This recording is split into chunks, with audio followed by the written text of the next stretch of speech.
Break every chain, break every chain, break every chain, break every chain, break every chain, break every chain.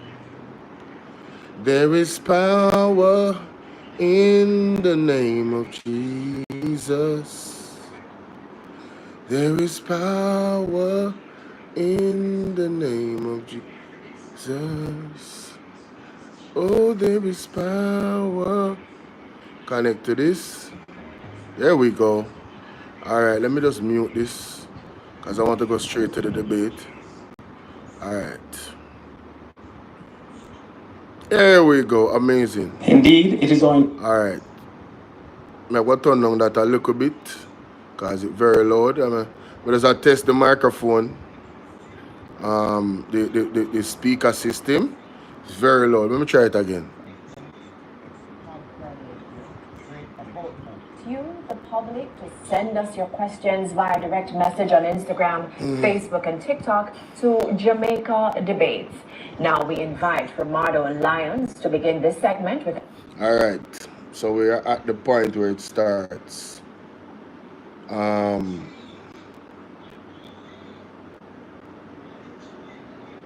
Debate breakdown. JLP versus PMP. That's the topic on TikTok. I'm gonna be on camera today. Let me flip my camera. Yeah, that's it. Who can't see the text them? Who can't see the message them on TikTok because I'm a white shirt? Sorry. I am so sorry. Can't help you today. Cannot help you at all, brother. Turn the computer a little bit. For the people that come all of you in our clips, pick up on yourself. Today we are going to talk about and break down the debate, ladies and gentlemen. That's why we're here. Alright? The debate between the People's National Party and the Jamaica Labour Party. So let's go. Let's get into it. Alright? Show some love. You know what to do. Show some love, ladies and gentlemen. Thank you. Show some love. Show some love to the platform. Question 14, PNP. Last year, just a little over 1,000 councillors were employed within the public school system. In some cases, one councillor served up to 3 schools. That's one individual with thousands of students. Your 2025 manifesto promises a Jamaican education system that is globally competitive. How do you plan to fix the student-councillor ratio? Thank you very much for the question. Indeed, it is our intention to ensure that we have an improved education system. The current reality is that it is moving in the wrong direction. In 2015, literacy in Jamaica was 84%. Currently, it's 65%. Indeed, in 2015, 5 subjects, including math and English, was 28%. Currently, it is 19%. In fact, to use mathematics, which the government has recently celebrated, after last year, the minister indicated that it was a critical problem. This year, with much hoopla and celebration, only 9 dege more children passed mathematics. And they said it was a great occurrence. The People's National Party will accept and acknowledge where we are, because in 2015, 14,000 Jamaican children passed mathematics, and in 2025, only 7,826 Jamaican children passed mathematics. This is a part of the malaise that is happening within the education system. What we'll do in particular, as it relates to guidance counseling, is to incorporate and hire more guidance counselors, but also to form the Department of Socialization to utilize not only the guidance counselors, the deans of disciplines, and also the persons are most familiar with the children, which would be the form teachers. That will expand the number of adults to children ratio and have the guidance counselor be informed by those who are most related to students. JLP, your rebuttal. The Jamaica Labour Party believes in our children, and it believes in their social well-being, their mental health, and their support to ensure that they will be their best selves and then become the best productive citizens of Jamaica. We certainly recognize that education is not where it needs to be, and that's why we commissioned the Education Transformation Commission, led by Orlando Patterson. We have set up a plan. We have 30% in. We know what's not measured does not get done. The PNP talks about transformation, but they have never transformed anything in this country. We will ensure under a trend program with more involved parents, more empowered teachers, more involved students. Thank you so much, Ms. See, why do they have to lie in a debate? How can you say that the People's National Party has never transformed anything? You ever hear about Jamal? Did she ever hear about free education by Michael Manley? To say something that asinine, it discredits everything about anything else you're going to say in this debate, you know? How can you say that the People's National Party does not have anything transformational where education is concerned? And the question was, right? The question was, there's a problem with guidance counselors, right? What are you going to do to remedy the problem of guidance counselors, right? Damian Crawford gave his answer as to how they're going to remedy it. Your rebuttal should be, yes, we understand that there's issues where the education system is concerned, and these are the plans that are already in place. And you should even say the plans that we have already in place has brought this result. You understand? Somebody sent me too biased, but then me not go really. You don't have a picture and you don't have a real name on TikTok, so you're a troll.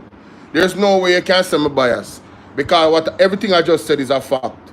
The People's National Party, where education, Wagwan Splash Ditty, Celine Brown in East Portland in high place, big up. Everything in regards to education, the People's National Party have a great track record. They have built the most schools, the most educational institutions. Name one school that the Jamaica Labour Party has built in the last 9 years, almost 10 years. Just name one. These are the facts. This is not innuendo, none of that. These are the facts. Name one school that they have built. They haven't built any. Right? And the results, numbers don't lie. The results of the education system, you notice that she didn't challenge it, because these are the data coming out of the government. Information, access to information. It is the literal data coming out of the access to information from the government of Jamaica. So there's no way they can dispute the data in regards to the state of education in Jamaica. She have to concede.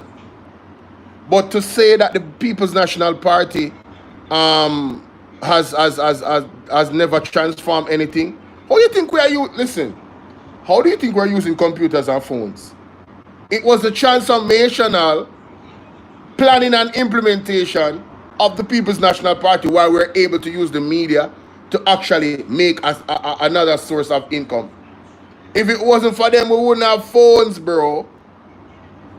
That's the People's National Party. That's facts. And if you say otherwise, you are a hater and you're not a proponent of the truth.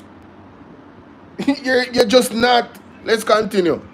Thank you so much. Our next question comes from Natalie, and it is for Team JLP. As Jamaica seeks to harness the economic potential of large-scale entertainment events, what is your strategy to ensure that these opportunities are balanced with the fundamental rights of motorists and residents to freely move without undue disruption to their lives? It's no secret that urban planning was lacking for the last 50 years. It's no secret that the heartbeat of Jamaica has been its cultural and entertainment industries. It's no secret that under the leadership of Olivia Babsy-Grange, Jamaica has grown from strength to strength in harnessing the power of these awesome industries. In the next term of government, the JLP will ensure that all urban planning for Let's continue. That was funny. town centres contemplates and plans for entertainment zones. They've also moved rapidly to ensure we have reserved space for 24-hour event zones. But that is but one part of the person. The next component also has to be how you encourage the human capital. But encouraging the human capital has to create the structures that allows young people to see a total future in it. It is why we're proud of the pension scheme that has been introduced for our entertainers, because our young people now know that there's indeed a future. But beyond that, we have structured our tax regimes in a manner that will encourage significant investment in the entertainment sector. We have created a space where those who wish to invest in movies, those who wish to invest in sound, will indeed come to Jamaica. We're not going to throw out new funds that we know will indeed trigger new taxes, because that indeed has been the hallmark of the PNP, new taxes. Thank you so much, Team JLP. Team PNP, your rebuttal. Yes, it is no doubt that the orange economy is called orange for a reason. The People's National Party has been central to the development of entertainment in this country. Indeed, the tools of trade was introduced by the People's National Party for the extension of benefits to the entertainment industry, so that they too could act as if the manufacturing, farming and other industries in the importation of their inputs. In addition, it seems that the taxes are not the only things that are being stolen by the Jamaica Labour Party, because the idea for the entertainment zone originated with the People's National Party. What is crazy is that the Jamaica Labour Party believes that the solution is in one single venue, and one single venue cannot solve a problem that exists throughout the entire country. We will ensure appropriate zones and community zones. Thank you so much, Mr. Crawford. And now No, they lost this one, you know. The JLP lost this one. Sassy, how you doing?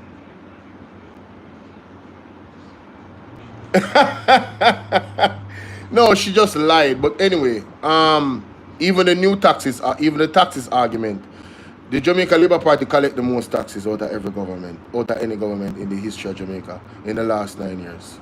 They haven't given us any new taxes, but the ones that are already there have been amplified.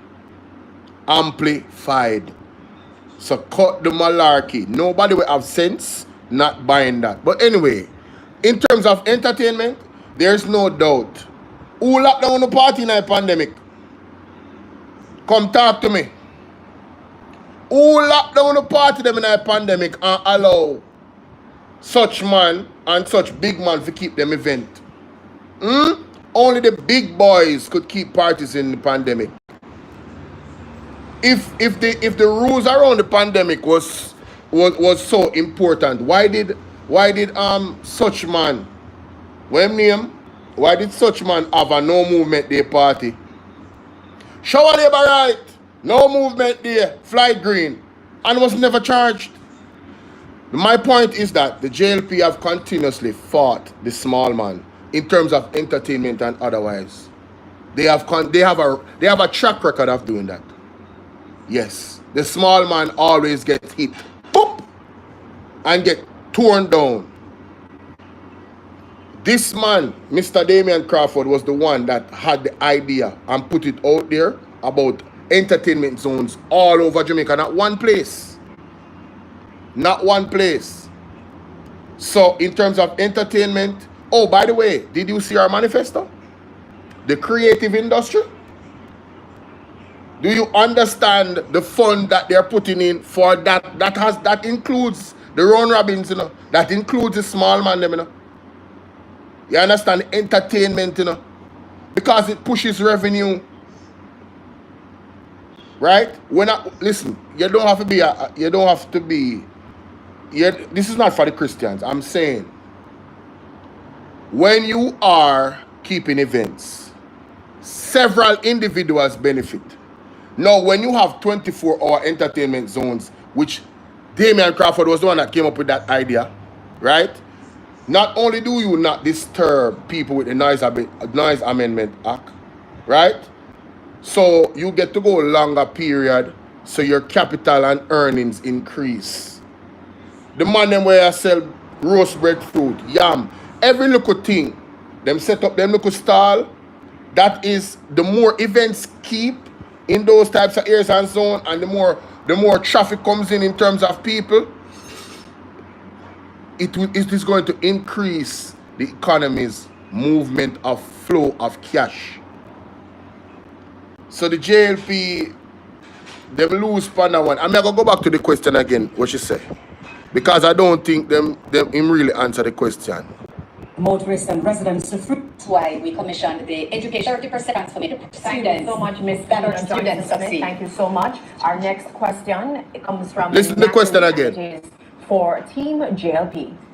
As Jamaica seeks to harness the economic potential of large-scale entertainment events, what is your strategy to ensure that these opportunities are balanced with the fundamental rights of motorists and residents to freely move without undue disruption to their lives?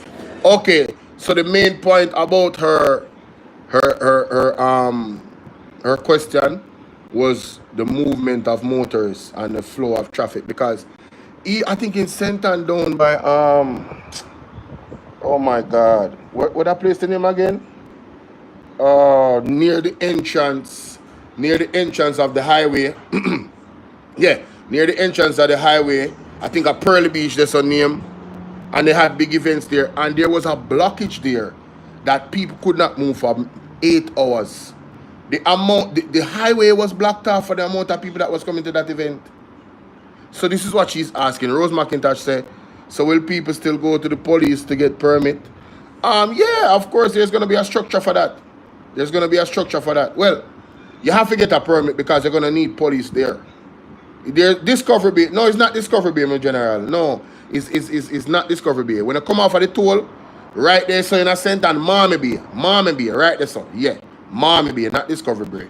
Somebody say, hey, bro, don't listen to that person. There is nothing that the JLP government do that didn't that is not right. Their supporters cannot see or understand what is wrong. Hey, my brother, chill. How you doing, my brother? Salute to you, man. So let's listen back to what Matthew Samuda said.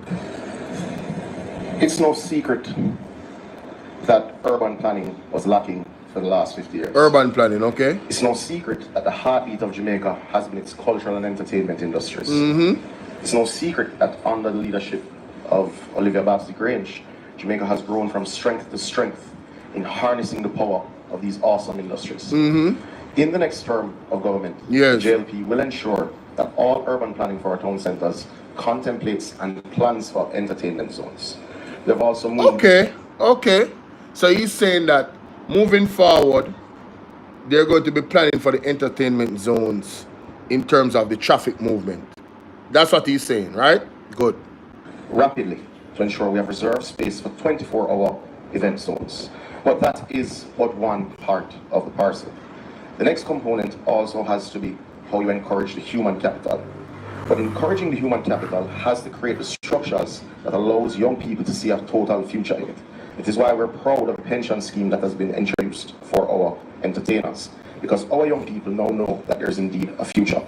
But beyond that, we have structured our tax regimes in a manner that will encourage significant investment in the entertainment sector. We have created a space where those who wish to invest in movies, those who wish to invest in sound, will indeed come to Jamaica. We're not going to throw in funds that we know will indeed trigger new taxes, because that indeed... No, this answer from Mati Samuda went off the rails 5 minutes ago. Mummy, please, look for me, please. Anyway, I'm saying, Julie, what's up? Raymond, Damon, and Sophia did very well. They absolutely did. But Mati Samuda went off the rails. The question was about not disrupting people's lives and the traffic. He went into taxis. He went into all type of other things and tried to show shots about the PNP and taxes. You guys recognize that, right? It's not just me. Let's continue. Hallmark of the PNP in taxes. Thank you so much, Team JLP. Team PNP, your rebuttal. Yes. It is no doubt that the orange economy is called orange for a reason. The People's National Party has been central to the development of entertainment in this country. Indeed, the Tools of Trade was introduced by the People's National Party for the extension of benefits to the entertainment industry so that they too could act as if the manufacturing, farming and other industries in the importation of their inputs. In addition, it seems that the taxes are not the only things that are being stolen by the Jamaica Labour Party, because the idea for the entertainment zone originated with the People's National Party. What is crazy is that the Jamaica Labour Party believes that the solution is in one single venue, and one single venue cannot solve a problem that exists throughout the entire country. We will ensure appropriate zones and community zones. Thank you so much, Mr. Crawford. And now before... All right, so, Patricia, how you doing, my darling? Welcome. Good to see you. So, again, proper zones and community zones is going to limit the traffic issue that she spoke about. And he just answered that. And he also rebutted a lot of the things that Mati Samuda said. Moving on. To our social media, I'm going to go Natalie dark has for a minute, indicated that guys. she would like to use her first of 2 follow-up questions so that our viewers understand the process. Both questioners have the ability, or they can ask 2 follow-up questions, and both teams have 45 seconds within which to answer the question. Natalie, go ahead. So I wanted to hear more about the balancing of how do you protect the motorists and the residents who have undue delays and been stuck in traffic for hours in the interim until those zones are designated up and running? Well, obviously the zones are indeed the long-term strategy, but in the interim we'll bring all stakeholders together, being the Jamaica Constabulary Force, the municipalities, and the promoters themselves, to ensure that there's adequate parking. We would have instituted many park and ride events for national events which would have seen significant reductions in traffic. But just to note, the idea for the entertainment zone did not originate with the PNP, it actually originated with Edward Philip George Siaga. And it is this party that has had the strongest relationship with the cultural industries and has put its money by way of investment into these industries. But to be clear, the infrastructure that is required is being invested in by this administration in multiple venues. Thank you so much, Mr. Samuda. Thank you so much. Team PNP, your 45 seconds rebuttal. This sounds like the same claim that Edward Siaga also was the originator for the idea of Portmore. That too was a lie. However, what we have recognized is that we can separate the people from the events by partnering with agro-parks to have a section within agro-parks reserved for what we call party town, multi-zones, multi-venue zones that persons can gravitate to and know where entertainment activities are. What we have also recognized is the bias within the Jamaica Labour Party of how entertainment is treated, because large events such as Sumfest has never obeyed the Noise Abatement Act, but all the round robins must obey the Noise Abatement Act. We will ensure equity. Live the island dream. It's your chance to be one of over 100 winners in the regardless if you're large or small. Thank you so much, Mr. Crawford. We now go to social media. So, Matthew Samuda lose again, and JLP lose again. Because, excuse me, at first me hear say, Edward Siaga was the first one to come with entertainment, so people, show some love to the stream. Show some love to the stream. We're going to move on because Damon Crawford dealt with that expertly. Anne Ramsey, what's up? No, sir. We're going to move on. Has a question and she will direct it to the respective team. All right, so to revisit the topic of education, Alpha Media on Instagram is asking, COVID-19 exposed deep gaps in digital access. What are your concrete plans to ensure every Jamaican student has access to reliable internet and digital devices? And that question goes to Team PNP. Thank you very much. It is important at this point that... And what are your comments asking? All right, so to revisit the topic of education, Alpha Media on Instagram is asking, COVID-19 exposed deep gaps in digital access. What are your concrete plans to ensure every Jamaican student has access to reliable internet and digital devices? And that question goes to Team PNP. Thank you very much. It is important at this point that we expose what some of the ridiculous approaches have been from the Jamaica Labour Party. They indicate that they have been doing extensive investments in schools. However, with the schools in need of approximately 1,000 students needing up to 210 megabytes, the highest capacity of those providers is 35 megabytes. Some of those contracts that have been given are incapable to reach even 15 megabytes so that they can officially and can appropriately be utilized. Indeed, having invested over $2 billion in ebooks, the newspaper reported that many teachers indicated that the inability to access them in their classes made the ebooks ineffective and inefficient. Wow. What the People's National Party will do, first of all, is to build out the last mile of fiber so that more persons in the rural spaces can access. Additionally, we understand the pairing of energy with the internet, and by extension, we will also build out the last mile for electricity access using solar implementation. We will use as a school multiplier, force multiplier, teacher multiplier, impact multiplier, the technology through AI, in particular for helping teachers with marking, helping teachers with the lesson planning, and also helping students to access information in an appropriate and effective way. So the People's National Party will embrace technology in our schools and expand the reach so that our students can benefit. Thank you so much, Mr. Crawford. Team JLP, your 45-second rebuttal. I'm sorry, your 1 minute 30 rebuttal. The PNP talks a good talk about technology in schools, but it is the Jamaica Labour Party, through its National Broadband Initiative, that has ensured that more than 700 schools are connected with broadband. And we've made sure that not only are our children at school connected, but we have rolled out more than 380 free public Wi-Fi hotspots that make sure that when children leave school, they're still able to be connected as our teachers. We've handed out more than 200,000 tablets. We've trained our teachers and given them vouchers for tablets and laptops in particular. We're providing digital equipment for classrooms. We're ensuring we've completed an audit of all our labs to ensure that they're provided for with the best technology in rural and urban. So from St. Thomas to Hanover, all our children must have access to the best technology, and location should not determine your education. The Jamaica Labour Party is uplifting education in every corner of Jamaica, and we're continuing to do what the PNP likes to talk about. We are also ensuring that we will provide, I must speak to the matter of the creative villages, that we will be providing 100 of them in our next administration, should the public trust us. We will also be training through our Creative and Cultural Institute, and we will be also providing for creative special economic zones that will create the next generation of jobs. Thank you so much, Ms. Johnson-Smith. Do you guys notice that every time when the moderator says thank you so much, Kamina Johnson-Smith continues to talk? No discipline. But besides that, it come like that lady at tone deaf. And the JP is tone deaf. Didn't she hear when Damian Crawford spoke about the news article, right? That the people, the teachers are saying, yeah, when I put the broadband in at the school and the hotspot, but them don't work, it's not effective. It's like she never hear that. You see the hardwire where Wagwan run is, you see the hardwire where Damian talk about free, extend the hardwire, that is going to bring proper internet, ladies and gentlemen. In the rural areas where hotspot don't work, even the Digicel, you notice I got some places and Digicel and Lime don't work. That's the point. That's the point that she doesn't understand. In those hilly areas, right, in those very thick rural areas, it doesn't work.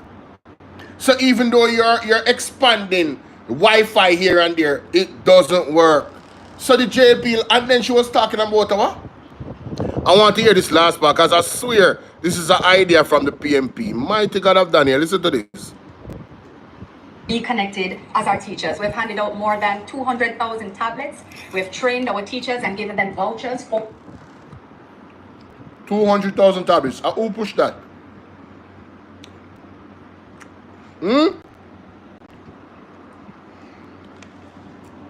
Somebody remind me.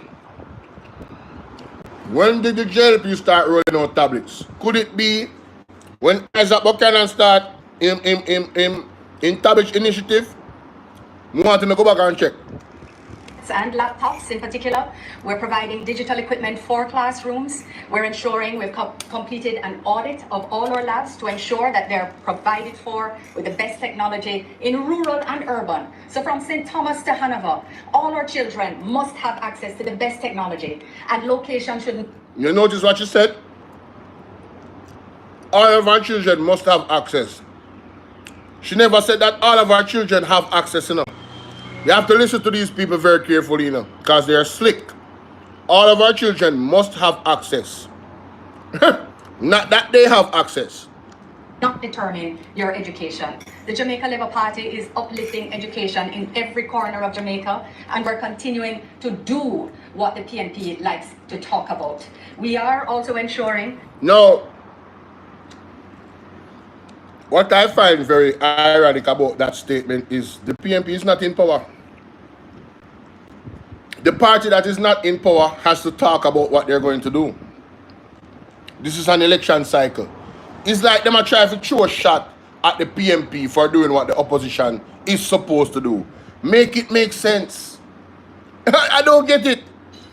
That we will provide, I must speak to the matter of the creative villages that we will be providing. Idea on the tech. Villages. 100 of them in our next administration, should the public trust us. We will also be training through our Creative and Cultural Institute, and we will be also providing for creative special economic zones that will create next generation of jobs. Thank you so much, Ms. Johnson-Smith. Our next question, it comes from Romardo, and it goes to Team PNP. In 2022, the Jamaica Observer exposed the harsh exploitative conditions under which many call center workers work. If elected, what will you do to fix these issues that contradict labor laws in the BPO sector?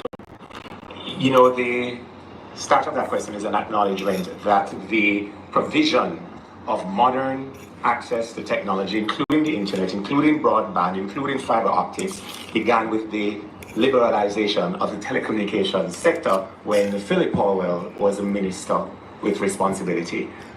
My opponents opposite seem to be having an issue putting the correct time frame to the responses. In other words, a seeming disconnect with reality. With respect to the BPO sector, one of the most recent industries facilitated by the technological advancement, there are serious concerns with respect to conditions of work, pay, time off, even sick leave, things that the Jamaican workplace has considered for many years to be a right. These BPO operators, the contractors, are not necessarily from the Jamaican space. So more integration has to be done so that they understand what our labor laws are and what the members of the Jamaican workforce have come to expect, including things such as maternity leave with pay and equal work for women. In the PNP administration led by Mark Golding, we will begin that education process, that integration process, and allow our partners in the BPO to understand the nuances. Thank you so much, Mr. Price. Team JLP, your 45-second rebuttal. Thank you. The BPO sector, like the tourism sector, is offering a significant opportunity for many of our entry-level youngsters to have good jobs. Jobs that will allow them to be able to get not just revenue, but work experience. And it's important to know that the government not only sees the expansion in the BPO sector, but through the inspectorate at the Ministry of Labour, we ensure to speak to employers and employees and to monitor to make sure that where there are any abuses, we take the necessary steps immediately, whether it is to carry them to court or whether it is to bring to constructive social dialogue. Thank you very much, Mr. Charles Jr. We're moving on. Charles Jr. not for going on the debate. Charles Jr. should not be in any debate. I swear to God, I don't know what he's talking about. Good jobs? So, because it's good jobs, that means that the people are supposed to get abused, Charles? Is that what you're telling us? I'm confused. Let's listen to that again. And let's go back to the question, because you see, sometimes we get lost, you know. Listen to the Smith. Our next question, it comes from Romardo, and it goes to Team PNP. In 2022, the Jamaica Observer exposed the harsh exploitative conditions under which many call center workers work. If elected, what will you do to fix these issues that contradict labor laws in the BPO sector? So, there's a harsh reality, right? There's a harsh reality that the people that work in the call centers are being abused. And it also violates labor laws.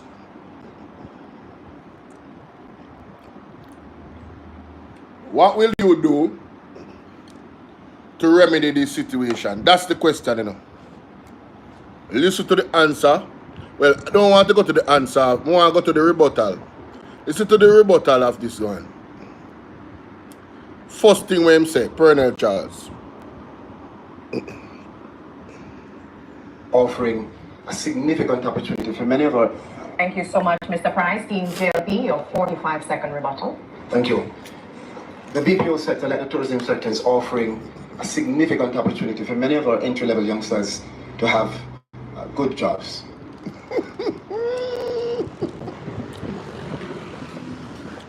Jamaica.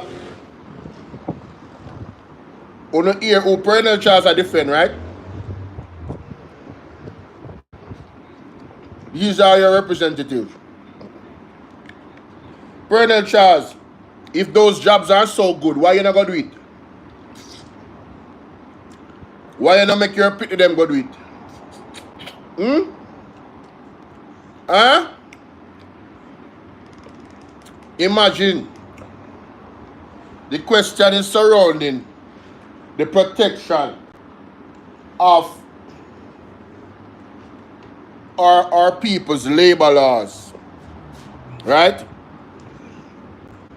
And Colonel Charles Jr. says he gives them good experience, it's a good job, and if there's any problem, they can carry them in court. Why is this government so reactive? Why aren't they proactive? There is an issue. It was highlighted in the newspaper. So your argument is, sure, it's a good job, man. Them get good job experience, man.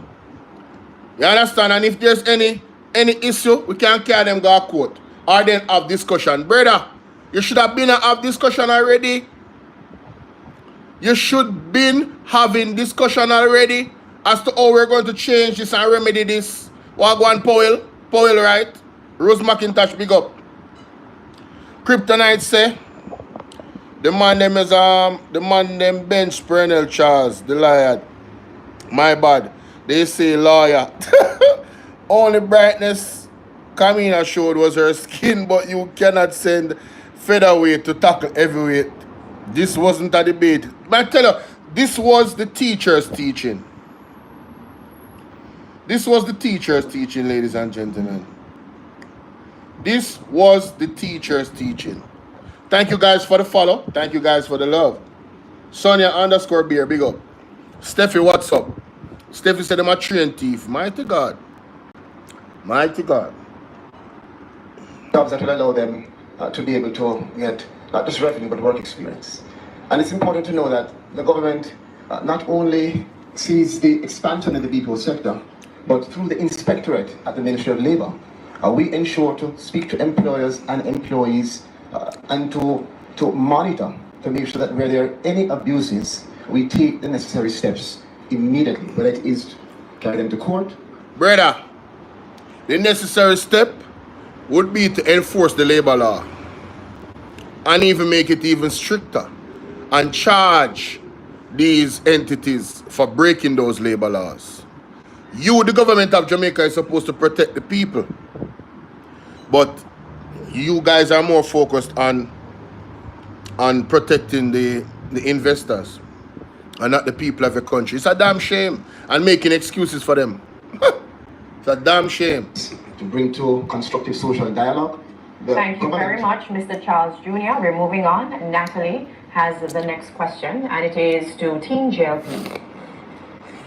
Jamaicans seeking care at public hospitals continue to face long lines, shortage of medical staff, overcrowding with the difficulty getting a bed admitted, and long waits for clinic appointments. What is it going to require to improve patient care at public hospitals and other healthcare facilities? Let me say this. Let me ask the question again because I want to hear that. Listen. And it is to Team JLP. Jamaicans seeking care at public hospitals continue to face long lines, shortage of medical staff, overcrowding with the difficulty getting a bed admitted, and long waits for clinic appointments. What is it going to require to improve patient care at public hospitals and other healthcare facilities? So the question that was asked is stating the actual issues that is being faced by the healthcare system. It's not a if nor but nor maybe that these things are happening. They are happening. I just wanted to establish that before we move on. Let's hear the answer from the JLP. Let me say this. the government takes it very seriously in terms of improving the health infrastructure. We have upgraded 138 of our health centers. We have rebuilt and restructured key hospitals and are starting to construct the regional children and adolescent hospital. And most importantly, in addition to the health infrastructure development, we are and have created 3,000 positions for medical professionals with 1,000 community aids and 600 scholarships, which means not only better infrastructure for health, but better staffing of professionals who will be able to provide better service to the patients in Jamaica. We take this very seriously, and that is why under this government, we have seen where not only the 138 health centers and the key hospitals, but the expansion of NHF, the expansion of the hours. Expansion of NHF. Who put the NHF together? That's the National Health Fund, the PMP. But let's continue. And services, all of these providing a comprehensive delivery of service for the people of Jamaica. It's important to... No, how, you know, I have to go back to the question. Because he's saying all that they're doing, you know. But we are still living the reality of no beds. People are lose them life, passing out in chairs. Tickums, what's up, baby? Lorraine, what's up, my darling? People are losing their lives in chairs. People are going to the hospital for a foot injury and not coming out alive. All that he just said is jibber jabber. I'm Marie Garden, big up. Because the reality, and then the other thing that he did not address, he's talking about getting new people, you know, new professionals coming out of college. What is happening? Those people are leaving Jamaica. Because the other problem we have is they're not getting their money. And they want more raise. So we're having a brain drain problem. And we're having an infrastructure problem. And it all has gone downhill under the Jamaica Labour Party. All the money that they say they have invested, the problem still remain what the lady just asked a while ago. And his answer tells me that the Jamaica Labour Party does not have a solution. They are literally outside. I don't know why. Well, I know why Christopher Tufton did not come at this. He was the one supposed to answer that, you know. Christopher Tufton was the one supposed to answer that. But him in a hot water with KD Knight. Look at KD Knight have him very, very busy. Because KD Knight said, listen, I have instructed my lawyers to make sure that you are left with no money when we're done. Mighty God, let's continue. The Jamaica Labour Party inherited a health sector in absolute crisis, where their own opposition... Oh my God, this lady. Miss, you inherited a health sector in crisis. And if it was in crisis when you inherited the health sector, it has gotten worse. That means you are outside. You and the Jamaica Labour Party are outside of your element in solving the problem of the healthcare sector. All of the statistics show that this is the worst the healthcare sector has ever been in the history of Jamaica. Even in the 80s and the 70s, it was better. Facts. What are you talking about? I'm sorry. This person said that surgeons had to be wearing garbage bags to operate. Thank you so much, Miss Camina Johnson-Smith. Thank God she got cut off by time. Oh my goodness. PNP, your 45-second rebuttal. If there's any evidence of the Jamaica Labour Party's failure, it is evident in the health system. Indeed, Cornwall Regional is an excellent example, having moved from $2 billion all the way to $22 billion and still not complete. Mammograms in our public sector is only 2 mammograms in our public sector. And the #1 hospitals in Jamaica, also including our children's hospital, does not have an MRI or a CT scan available. Indeed, the number of children that has died neonatals has gone up to 246 over the last 2 years. You know, the better proof of it is the absence of the Minister of Health at the social issues debate, where he should have answered to his appalling track record. He's now being there Thank you so much, Mr. Price. Yo, Raymond Price is a savage.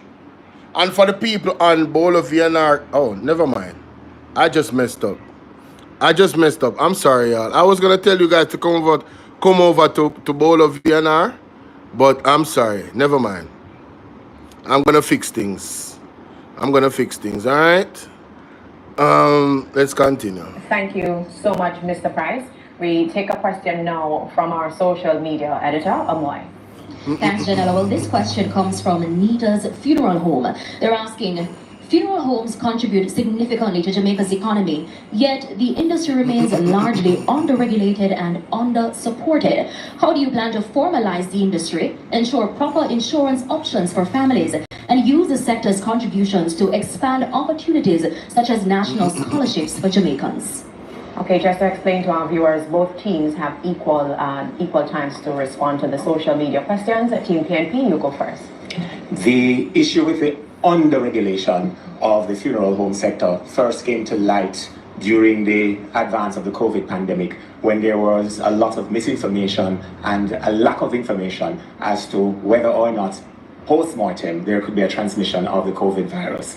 As a matter of fact, that process opened the potential, the possibility for any administration in office to have formalized and put in place structures and protocols that would have given ease to the professionals working in the industry and the family members. Professionals working in the industry. Now needs to happen is for a recognition that this is a sector that is a critical part of the Jamaican social space, an adjunct, if you will, of public health. And the utter absence of any form of regulation, despite 9 years of unbroken representation by the Jamaica Labour Party as the head of government, is yet another indication of people who claim to know what they're doing, but still at the end of a 9th year, going into a 10th year, are having difficulties with a manifesto to explain not only what they've done in the past, but what they intend to do in the future. When PNP is in office, we can guarantee to the public that those regulations will be in place.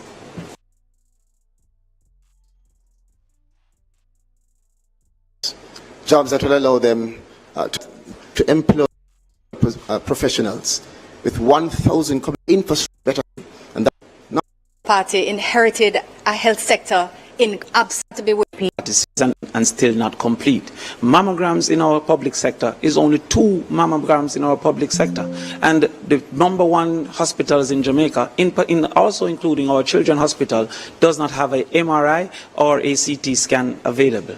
Indeed, the number of children that has died neonatals has gone up to 246 over the last 2 years. You know, the better proof of it is the absence of the Minister of Health at a social issues debate where he should have answered to his appalling track record. He's now been there over the economic debate. Thank you so much, Mr. Price. We take a question now from our social media editor, Amoy. Thanks, Janella. Well, this question comes from Nita's Funeral Home. They're asking, funeral homes contribute significantly to Jamaica's economy, yet the industry remains largely under-regulated and under-supported. Thanks, Janella. Well, this question comes from Nita's Funeral Home. They're asking, funeral homes contribute significantly to Jamaica's economy, yet the industry remains largely under-regulated and under-supported. How do you plan to formalize the industry, ensure proper insurance options for families, and use the sector's contributions to expand opportunities such as national scholarships for Jamaicans? Okay, just to explain to our viewers, both teams have equal times to respond to the social media questions. Team PNP, you go first. The issue with the under-regulation of the funeral home sector first came to light during the advance of the COVID pandemic, when there was a lot of misinformation and a lack of information as to whether or not post-mortem there could be a transmission of the COVID virus.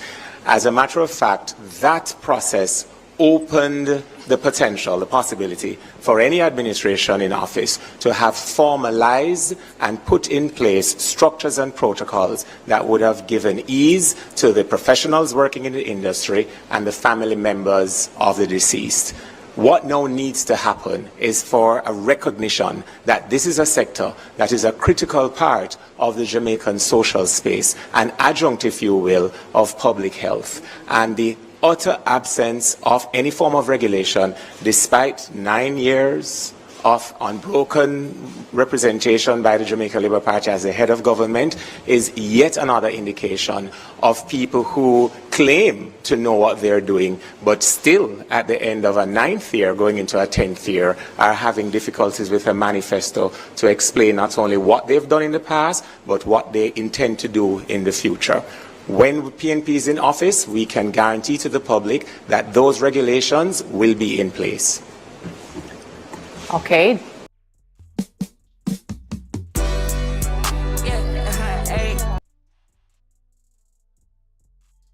JLP, your response?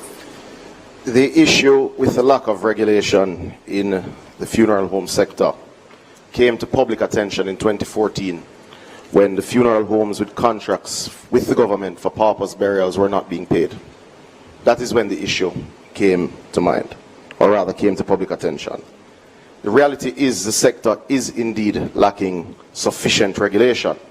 However, we have moved forward to bring the Ministry of National Security and indeed the Ministry of Health to form a working group to address this very issue. And there are many elements to it. One such element is the fact that the industry was operating without a proper public autopsy suite. This government, under Horace Chang's leadership at the Ministry of National Security, built the first public autopsy suite at a cost of $700 million, clearing one element that creates a significant backlog in this area. But lest we forget, the PNP has no credibility in the management of the health sector. Under Fenton Ferguson, every single Jamaican watching this debate tonight suffered the effects of Chick V. We suffered the effects of his failure to deal with vector management. Lest we forget that the then leader of the JMDA, your current spokesperson of the ministry related to health, said it was the worst management he had seen. He said doctors were using garbage bags. So people died because of the PNP's failure. Lest we forget. Thank you. Thank you. Is this thing on? Shout out to my people over by Bowler VNR Clips, man. Salute to y'all. I had to come onto the computer because that phone is dying. So salute to y'all. Thanks for being here. All right. And thanks for the engagement in the chat. Now, in terms of the question, they talked about the situation with the unregulated dead house them, right? So according to Raymond Price, that situation was brought up in the pandemic, right?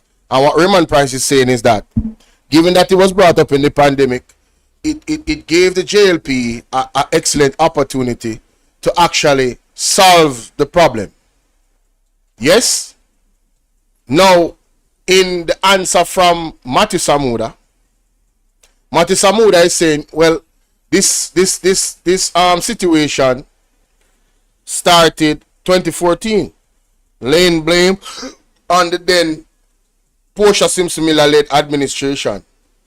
Now, if Portia Simpson-Miller did not get it done in 2014, 2015, 2016, what is the excuse of the Jamaica Labour Party for not getting it done in 9.5 years? Because Matthew Samuda admitted that there is indeed an issue.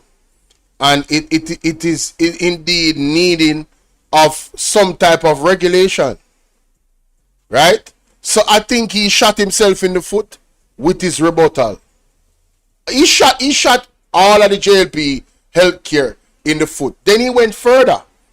He went Russian roulette and put a loaded gun to his head, knowing that he was going to be unalived with his statements. What was the statement he made? Well, Mr. Fenton Ferguson and many Jamaicans died under this thing. Matty Samuda, do you remember that 24 babies was unalived, passed away in 25 days in one hospital in 1 month? And you're talking about Fenton Ferguson? Why would you even bring... The healthcare system is on a total... There's no defending. There's no defending the Jamaica Labour Party when it comes to the healthcare system. Bro, take the L. Fully take the L. You cannot debate your way around the poor state of healthcare in Jamaica. You can't debate your way around the fact that these dead house business, right, needed to be regulated. Less than a month. 24 babies in 25 days. Less than a month. Right? But you cannot go around that if it is indeed, by your word, is 2014 we had an issue.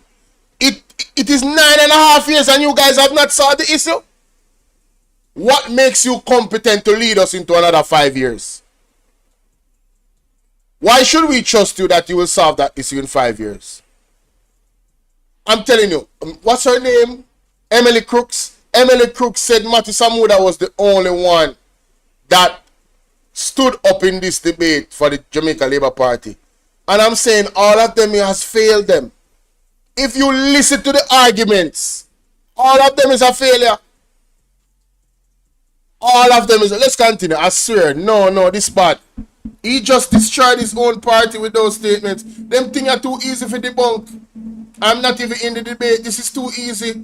Let's continue, no, sir? It's now time for another break, but we will have more. It's how we live. You don't need a second job. You just need to learn. New law income house is not the first. Was You earn secure time. It. And question 14 PNP.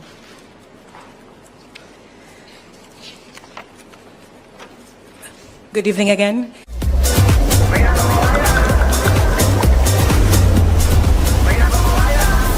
During its first few days or weeks in office. The People's National Party, Damien, will ensure that every decision we make has the people at the center. To start that off, we will want to take a look at the health center. Bravo Daji, subscribe to the channel. I don't want to look at nothing I don't want to have.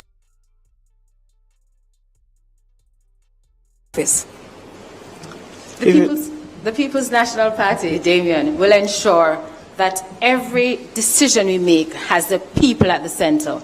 To start that off, we will take a look at the health center. The Jamaica Labour Party will have you believe that they're serious about health. Tell that to a mother who've lost her child at the hospital. Tell that to patients who go to the hospital and can't find water in our restrooms. And you're serious about hospitals? You must be joking. The People's National Party will, prioritize our health service. The second thing that we will do is to ensure that education, that there's access to education for all our children. We will do this through the provision, Damien, of 1 meal per day for each child. But we'll also make sure that transportation, which is one of the major issues preventing our children from going to school, is dealt with. And when we're talking about transportation, we're not talking about some 10-hour bus. We're talking about transportation that is effective, reliable, and can transport our children in peace, where parents can feel comfortable. Additionally, Sophia, we will immediately give the First in the Family Scholarship to those persons that are in school currently at the university, as long as they're the first in the family. Also, we will ensure that ownership improves by making sure that squatting communities are reviewed under the POSHA program and open all the home ownership plans to our persons through rent to own. Thank you so much, JLP. Is this thing on? Yo, alright. I can't deal with this no more. Anyway, what I'm saying is, ladies and gentlemen, the way how Miss Sophia dealt with them a while ago, honestly, you never have to deal with them somebody, no? Cheese and peas. She was so passionate. I loved it. I loved it. She gave it to them. And let's be honest. I mean, the old boss them. You know how sore of an issue the old buses are? Rattigan paid $1. He showed the paperwork. $1 for one of those buses. The same 10 to 15-year-old buses. $1. I don't know if you guys know, you know. I hope you guys are aware. And big up the people on TikTok where I push it. I push Rattigan video them. Honestly, Mr. Will Rattigan on YouTube. Make sure you guys go and subscribe. Mighty God. No, so let's continue.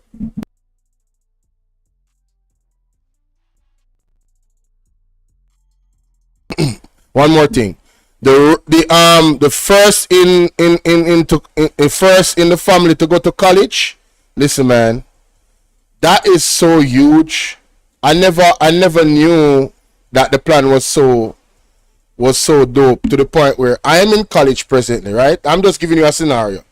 I'm in college presently, and when I go to college, and when I am at college now, as soon as the PNP is in power, once I'm the first person in my family to be in college, whatever years are left in my student in the fees for my education, the PNP is going to pay for it. Isn't that amazing, ladies and gentlemen?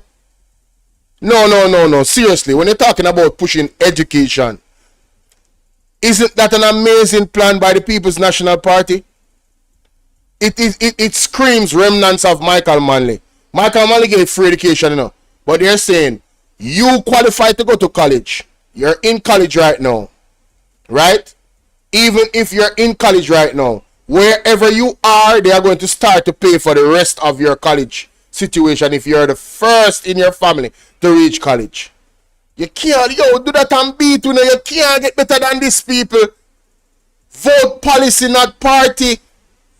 Do not be die-hearted. Whoever have the right plans and policies for the people and demonstrate and have a track record that they follow through with those plans, they are the ones you need to vote for, not a PR government. Right? You need to vote for results. And when you are assessing the governance, you must use what they have done well and what they have done not well to make your next decision in the next coming election. You have to weigh the balance. It's not about being die-hearted. No die-heartedness around here I'm not promoting. Personally for me. Right? It is what you do for the people. And it's not necessarily just for me. The entire Jamaica, not PNP or JLP, because 60+% of Jamaicans don't vote, you know. And the same government has to do what is best for everybody. So this is an initiative that the JLP people can the no P people them you think so the PNP is gonna come? Are you a comrade? Oh no, we can't give you the scholarship because you're not a comrade. No, that's not how this works. You get the scholarship based on the fact that you are the first in your family to go to college or university. Point blank, period. Let's continue. 5-second rebuttal. That convoluted response will require a supplementary estimate being tabled in the House of Representatives for a budgetary contemplation. The PNP does not have a structured set of policies ready for Jamaica, which is why they're not ready for government. The Jamaica Labour Party, in its next term,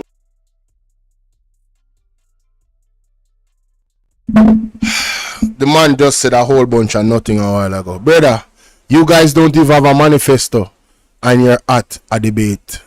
What can go so? Who is not ready for government again?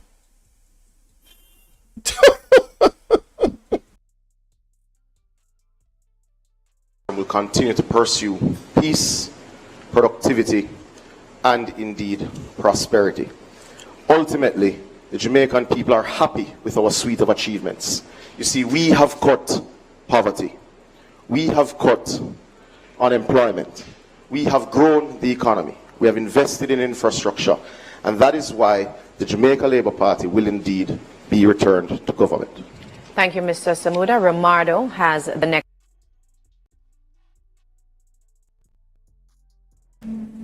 Jamaica, what kind of peace and prosperity am I talk about? Poverty is down? Where? How? When people are underemployed? Poverty is down? What is happening in Jamaica is that the young people are ambitious and they are not going to go into certain jobs. Because it don't make any sense. Them can't even find them bus fare and lunch money out of the pay. Where is the poverty going down? And the cost of living is getting higher? Now, I want the Jamaican people to ask themselves, do you guys see yourself owning a home under this current administration? Do you guys see that? Do you guys see yourself owning a home under this current administration? Given the current state of the economy, given the current state of your own lives and your own earnings, do you see yourself owning land? Do you see yourself owning? That is prosperity. Do you see yourself having a secure home? Do you feel peace in Jamaica? Or is there an energy of darkness because of the witchcraft that these people are working? Huh? Seriously. What are we talking about? Let's continue. That was such trash. Team JLP. Roughly 10,000 students graduate annually from Jamaica's top 4 universities. Majority are young professionals. They were taught to go to school, get subjects, go to university, and then get a job. Many follow those instructions and end up repaying student loans for years, struggling to save money. With another term, do you understand my English?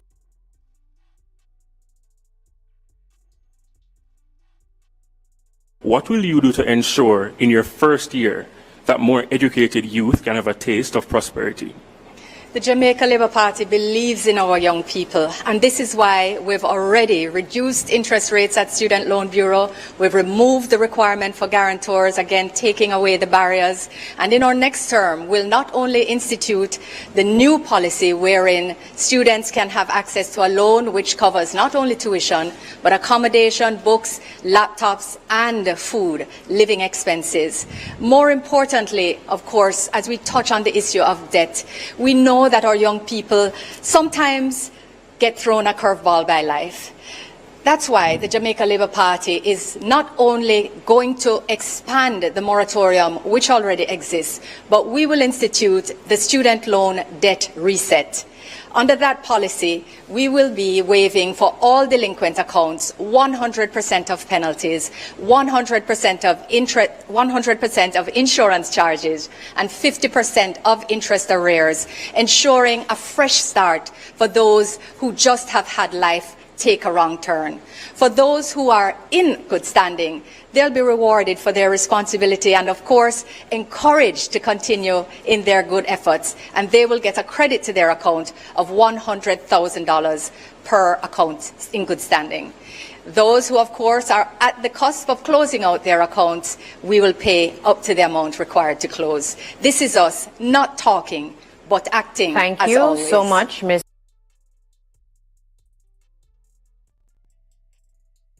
Yo, I want to give one big shout out to Triple X.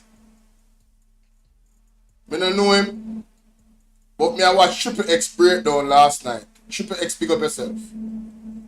Triple X broke this down so well. Brother, and somebody just said in the chat a while ago, the longer you take to pay is the more you pay. The interest is going to go up. So when they talk about reset, them still are lending the money. Them still are lending the money. You still have to pay it back. Listen to the plans of the PMP. 45-second rebuttal.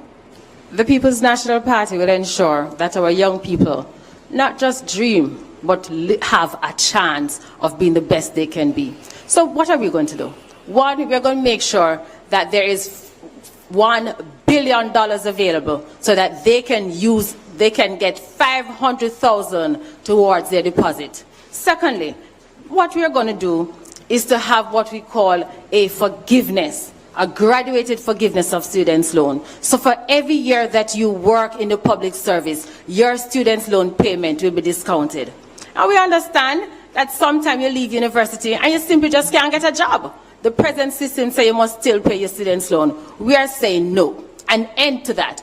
Thank you so much. If you haven't exercised in years, you have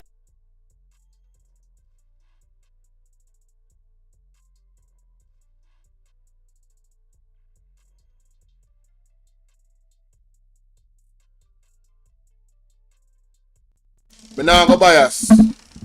She kinda was on point, but the first part of it never did on point to this question. You understand what I say? In terms of rebuttal. I think it have to do with the student now, yeah? And the last part of it, she touched on it, but I think she should have started with the last part and ended with probably that brought her for the first part as the last part. So I can't give the JLP because for them plan it's just I go make you pay more money. The longer you take, the longer you go pay. And then the PMP plan is them are gonna work with you. See, and that's what you need to get across more. The first part of what she said never hit to this, to be honest with you. And she stuttered, so it messed up our time. So I am not biased. I'm telling you the truth. As much as I advocate for the plans and the policies of the PMP, she kind of messed up this. So would I give them a tie because would I give them a tie on this appointer or give PMP a little bit of edge because I know the actual plans for forgiveness, working in the sector. So you know, say the more years you work in the sector, you don't need to pay none of your loan them. As a matter of fact, you have to give it to the PMP because the plan there is solid. You go and take a student loan, working in the public center, and all of that money is forgiven. Each year you work. So if you take 10 years and you work 10 years in Jamaica, that's gonna stop brain drain. So you're gonna stay in Jamaica and work, and then you don't have to pay nothing to your loan because working in Jamaica is paying off the loan basically. Working in Jamaica is paying off the loan. Right? What you see in debates is about delivery. It's about delivery. Because sometimes them tell lie and them still win over people, you know. That's why you have to go and fact check. You feel me, some people? Let's continue. JLP and then Team 40 should which will be answered first by Team JLP and then Team PNP. A reminder that both teams have the same amount of time to respond to that question. Amoy? Thanks, Janella. This question comes from Kimmy on Instagram. There's been criticism of the government's 300% wage increase and delayed salary increase to civil servants. If selected to form the next government, how do you plan on making civil servants' salaries equally as attractive? The Jamaica Labour Party has been responsible for the largest increase to public sector wages in the history of independent Jamaica. Do we want to be able to pay more? Absolutely. And we're committed to ensuring that we work with all stakeholders to ensure fiscal stability, to ensure the health of the economy. So I have to stop her, I'm sorry, because, you know, the hypocrisy is real. Ladies and gentlemen, the 200% increase with the JLP government decided that they are going to give to themselves. Were they thinking about the economic effects of that? You're telling me that if they should roll back some of the money that they gave themselves, those money could not be supplemented amongst the other industries, the teachers, the doctors, the police them. You're telling me that the police them couldn't get a 10% increase on their money. You're telling me that you're telling me that the teachers couldn't get a 10 to 15% increase for their money if they should roll back some of the money that they gave themselves. That's what you're telling me. So now they are concerned about the fiscal and the economy. You're never concerned and they're not going to say 220% increase. Huh? Let's continue. without destabilizing the economy. We So, you never know, say, when you're going to say 200 to 300% increase, you want to destabilize the economy. You never know that. Mighty God. Including the Partnership for Prosperity, as well as the negotiating mechanisms which are currently at play. We understand the concerns of cost of living, which concern each and every family, and we are committed to always doing our best within the affordability of our economy to do the best by our public servants.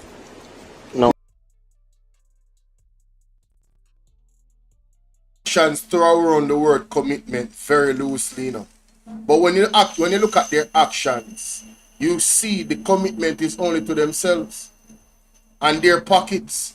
These people get allowances like travel allowances, right? Them a fly first class instead of coach.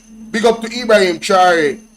Again, me I listen to Triple X last night and me I tell you, Triple X, brother, yo, you break it down to a T. Actually, when I record it, but my phone never was recording the vocal part. It was just the visual. I don't know what happened to the screen recorder. Some setting was messed up. I wanted to post that today, but I still recorded the last part of your life, where when I reason out certain things. And guys, you can listen to that at 11 p.m. tonight on Bowl of VNR 2.0. Oh, and if you're on Bowl of VNR Clips, that video is already released.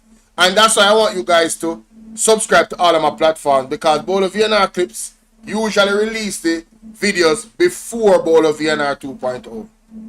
Yes? So if you want to get the exclusive faster, go to Bowl of VNR Clips, ladies and gentlemen. Most of the time, the video is released first there. Alright? So do that. But, no, seriously.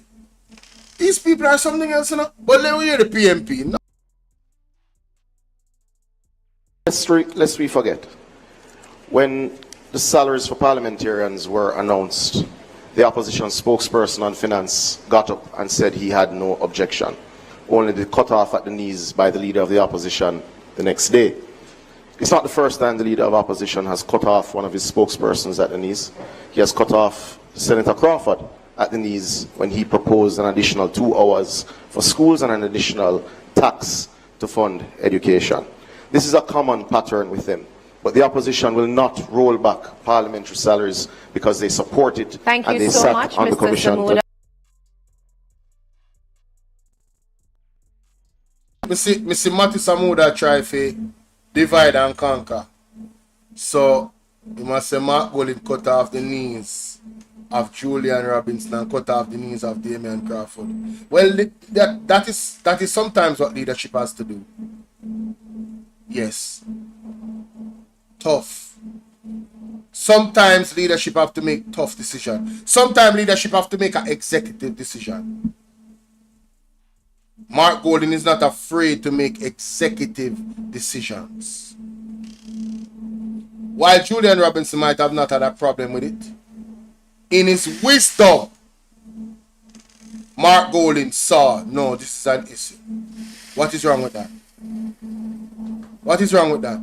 You're telling me that members of the People's National Party or any group cannot learn from their leader? Is that what you're telling me? That's what you're telling me. I don't see the point that he's trying to make, Elaine. Exactly. I don't see the point he's trying to make. It actually shows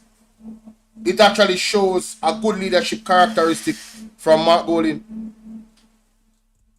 Although Julian Robinson has his position, when I look at it, no.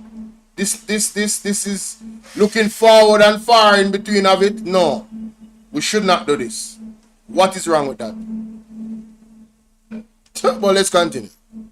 Oh, and by the way, him trying to suggest that the People's National Party is not going to roll back anything. PMP, want to go in a power? That's exactly what you should do. And the people of Jamaica will love you for it. The people of Jamaica will love you for it. You see selfish people in a parliament, we're only busy about for them pocket. Some of them are go vex. But we don't business. We are the employers. Our tax dollar, we hire UNO. And Mark Golding, you are the leader. You will be the leader. You will be the prime minister. It is your mandate, sir, to follow we the people and what we want. That 200% they need it to roll back. Cut that in a, take off 45% of that. Whatever the salary is now, cut off 45% of that salary there. Yeah man, make it stay at 55%. So if it's $100, take off $45 out of it. If a $100, if a $1 million a year you get, take out 450,000. If a $2 million a year you get, take out 900,000. Oh my son, you get your salary plus you get traveling allowance, security. All of that costs money outside your salary, you know. So why you have to get 200 to 300% increase? What can go so? And the teachers then can't live our place so decent and secure. And the police then can't, you know, some place the police live. Oh, you have to be police and then I want a more secure community. I have always pondered with this. The salary, I could have never be a police. I could have never be a police. Police supposed to, them family supposed to secure because of doing job and the high level of mortality, ending of their lives type of vibes. They should be in a secure community. The most secure community in the country is where police should live. Hey, what go on, bro? Pick up yourself in a chain. One king in a place. See? Police should live in, soldiers should live in the most secure community.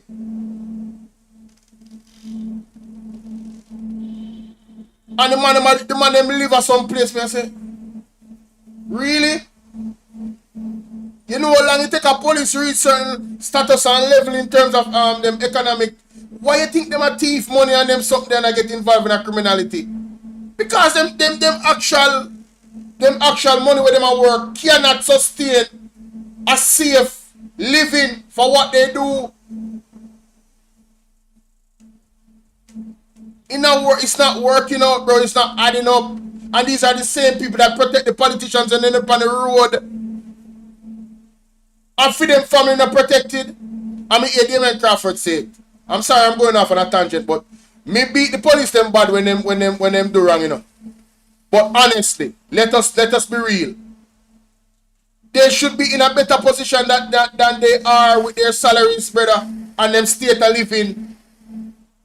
Teachers, you know, so they mean to do something for teachers, and I'm going to suggest it. Yeah, bro, you see me? I'm going to suggest this. You see the stress that teachers come under? I think the government need to have a fund that teachers get some type of travel relief at least once a year, where they can go and really unwind. I'm talking about a retreat where literally their body, mind, and soul goes on a calm reset. You think it's easy to deal with people, Pitney? Who know have no Pitney? Who know say it's easy to deal with them, and the teacher have to deal with 30 of them? The teacher them need one vacation, brother, where the government pay for every year, every teacher. Mr. Damien Crawford, somebody click this up and tell Mr. Damien Crawford to put this in their manifesto. The teachers need a relief. They need a vacation that the government pays for. And you know what would be good? If the government could even build a retreat, a spa place, a hotel that actually deals with that, where those teachers would go. But it's not only the teachers. That same facility would attract outside income for tourists to come here. But once a year, those teachers get to go to that retreat. Them deserve it, man. I worry for mental and physical and just be a stress them go under being teachers. If you deal with the bad ass spitting them at school. So, Mr. Damien Crawford, sir, take the idea there and run with it. Take the idea there and run with it. Me no need no credit. Let's continue. Team PNP, your response? I will answer Mr. Samuda on the platform, but today I'm focusing on the people. Let us look at what happened with our teachers. The government is currently ranked by the Prime Minister and the ministers as the highest in the Caribbean. Our teachers are ranked 6th or 7th in the Caribbean. Under the People's National Party, when we did our restructuring, the teachers were placed at 80% of market. Under the JLP, when they did their restructuring, the teachers are now propped at 50% of market. Additionally, the teachers were bamboozled into believing that their allowances would have been considered. But the JLP removed all the teachers' allowances and gave them a simple raise, in some cases of 12%, while they took 300%. What is evident from how it was handled is that the JLP is not a party of equity. They didn't treat all persons in the same. And as their former Minister of Finance suggested, that if it was to keep the best, they would have to raise their salaries. No wonder we're seeing so many teachers leaving our classroom because of the inefficient treatment from the Jamaica Labour Party. Teachers, nurses, and the public sector will know that they have a listening ear and a reasonable negotiator whenever we get into power. And one thing we can guarantee is that we don't believe they're worth zero, as the Jamaica Labour Party has suggested. 0% raise suggests that the teachers are worth nothing. The police are doing a wonderful job, the teachers are doing an excellent job, the nurses are doing a wonderful job, and we will ensure equity in treatment as we treat ourselves. Thank you so much, Mr. Crawford. We're going to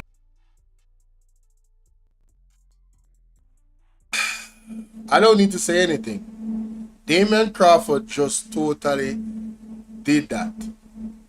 He totally just did that. He really stuck it to the Jamaica Labour Party a while ago. Show me your actual treatment of the teachers. Tell the teachers everything. And I want to tell you guys a little secret.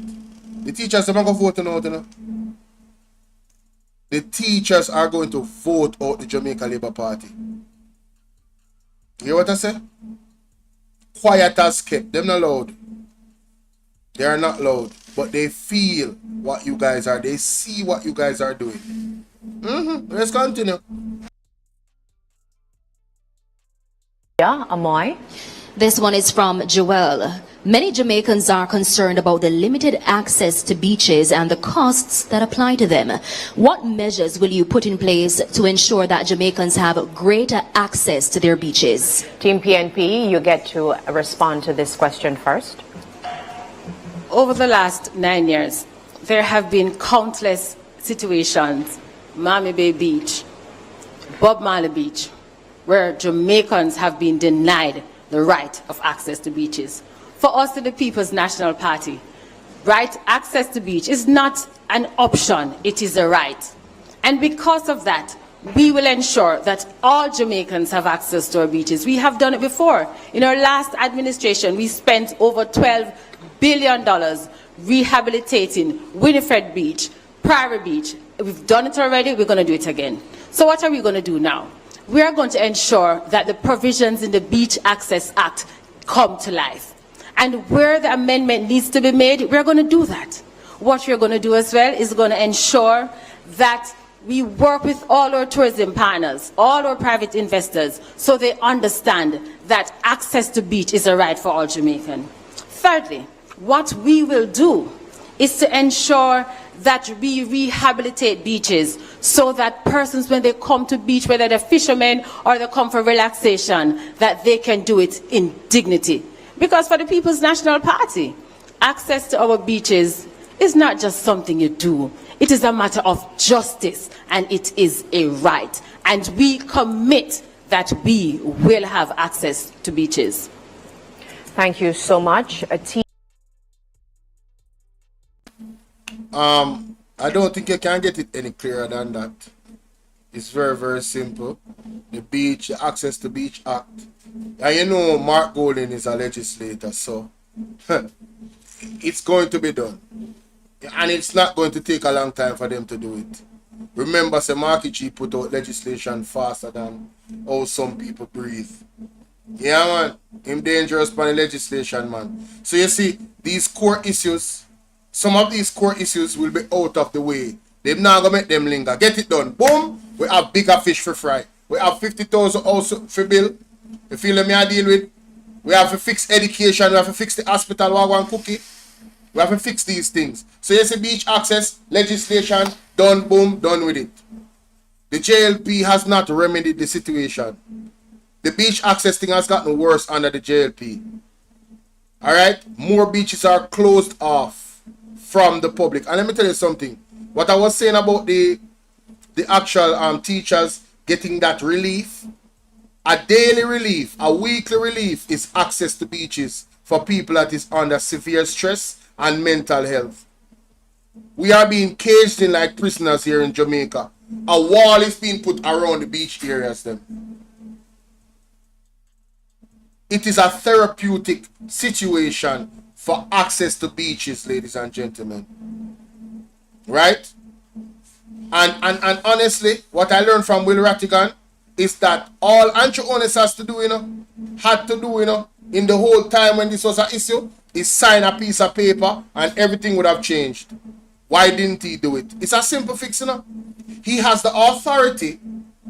You guys don't even understand. Some of us don't even understand. Not even you guys. I myself don't understand the full extent of the power of the Prime Minister. That office. What he can actually do and get done. What you call a presidential move. Andrew Honest could have given beach access to everybody in Jamaica. Right? By the power of his authority. But he did not do it. And he had enough time for consultation with all of the stakeholders to say, listen, we will not allow this. Right? In other countries, these hotels are inland. They are more inland. You cannot take away the beaches from the people, brother. Cannot do that. And you see, Darrell Vaz of Portland, him and him friend them, and Anne-Marie Vaz, when you listen to the situation up there, with the Blue Lagoon, pay attention, ladies and gentlemen. Pay attention. Amalo, yes, I understand that you have a prime minister, not a president. But a presidential decision means that you're the top authority. The top authority is the prime minister. It's just a statement. It's a figure of speech. Don't be so fickle. So precise. It's just a figure of speech. Let's continue. Our response? The Island Eyewear back to school.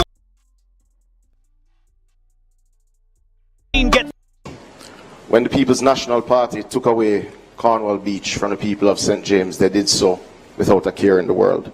It is this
administration that built the Harmony Beach Park over Dump Up Beach to give the people of St. James back beach access.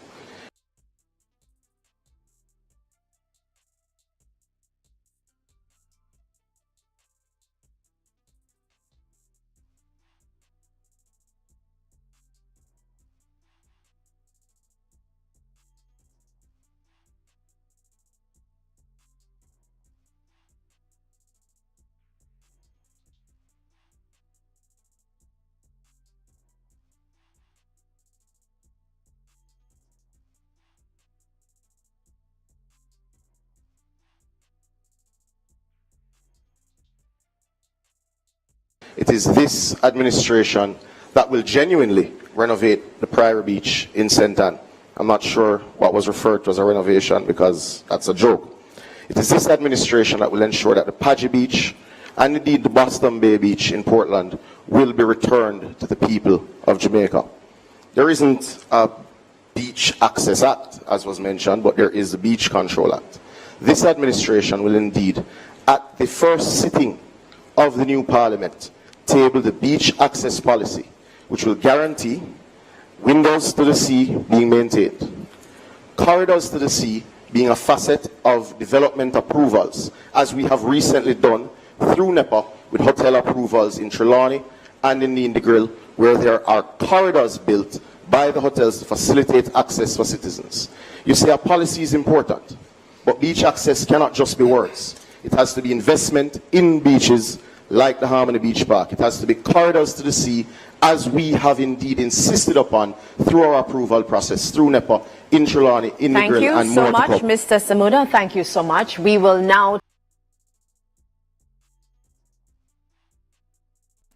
Sorry about that, Patrick. I was on mute. So I realized late that I was on mute. But he's talking about beach access like you need all types of different things for beach access. Brother, the beaches was accessible back in the day. What happened was a restriction of that. It doesn't take any great initiative to give back beach access. It is a decision by the government to take away the beaches from the people. I looked it up. It's called, he was right about that. It's actually called the Beach Control Act of 1956. It isn't the Beach Access Act. So he's absolutely right about that. Matthew Samuda was right about that. I just looked it up a while ago. Right? But whatever it is in terms of the act itself, whatever things in the act that needs to be amended to strengthen it, to protect the rights of the Jamaican people, the People's National Party will do. I am most certain of it. Because we're going to hold them accountable, you know. We're going to hold them accountable. Let's continue. A good man. This. And I agree. Pushing by thing you need. We mechanism. More for students. Final segment debates. We invite Romardo Lyons to start this final segment with a question for Team GLP. A digital Jamaica where technology is woven into the fabric of business and everyday activities. That's what you promised in your 2020 manifesto. But today, there are residents in Swamp Road, St. Thomas, putting phones in trees to make calls and to get reception. Why are so many Jamaicans in rural parishes still behind technologically? That's an excellent question. Much progress has been made in respect of digital transformation. The National Broadband Initiative has connected over 700 government institutions across the country and has also been seeking to connect our police stations, our courthouses, our schools, and other institutions as a matter of priority as the base. We've also been seeking to encourage competition in the environment, in this sector, to ensure greater investment and greater rollout of fiber optics, of satellite technology, as well as Wi-Fi internet connections. The Jamaica Labour Party believes in technology facilitating business. It's why we ensure that now you can pay your taxes online, you can apply for your e-motor vehicle registration certificate, and in a new administration we will do even more. We will ensure that there is the task force to ensure efficiency and innovation, not only in the public sector but beyond. We will not only set up the task force, but we will allow a portal for private citizens to make suggestions with incentives and prizes to ensure that they feel a part of the process where they see that systems can be improved. The Jamaica Labour Party has already built efficiencies that have helped this economy to grow, that have helped with youth and regular unemployment, and we will do more. Thank you so much, Team JLP.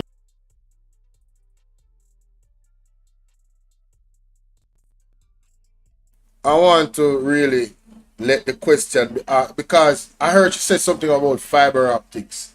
Isn't that something she took from what Damien Crawford them said about the schools them when they were talking about Wi-Fi in the earlier part of the debate?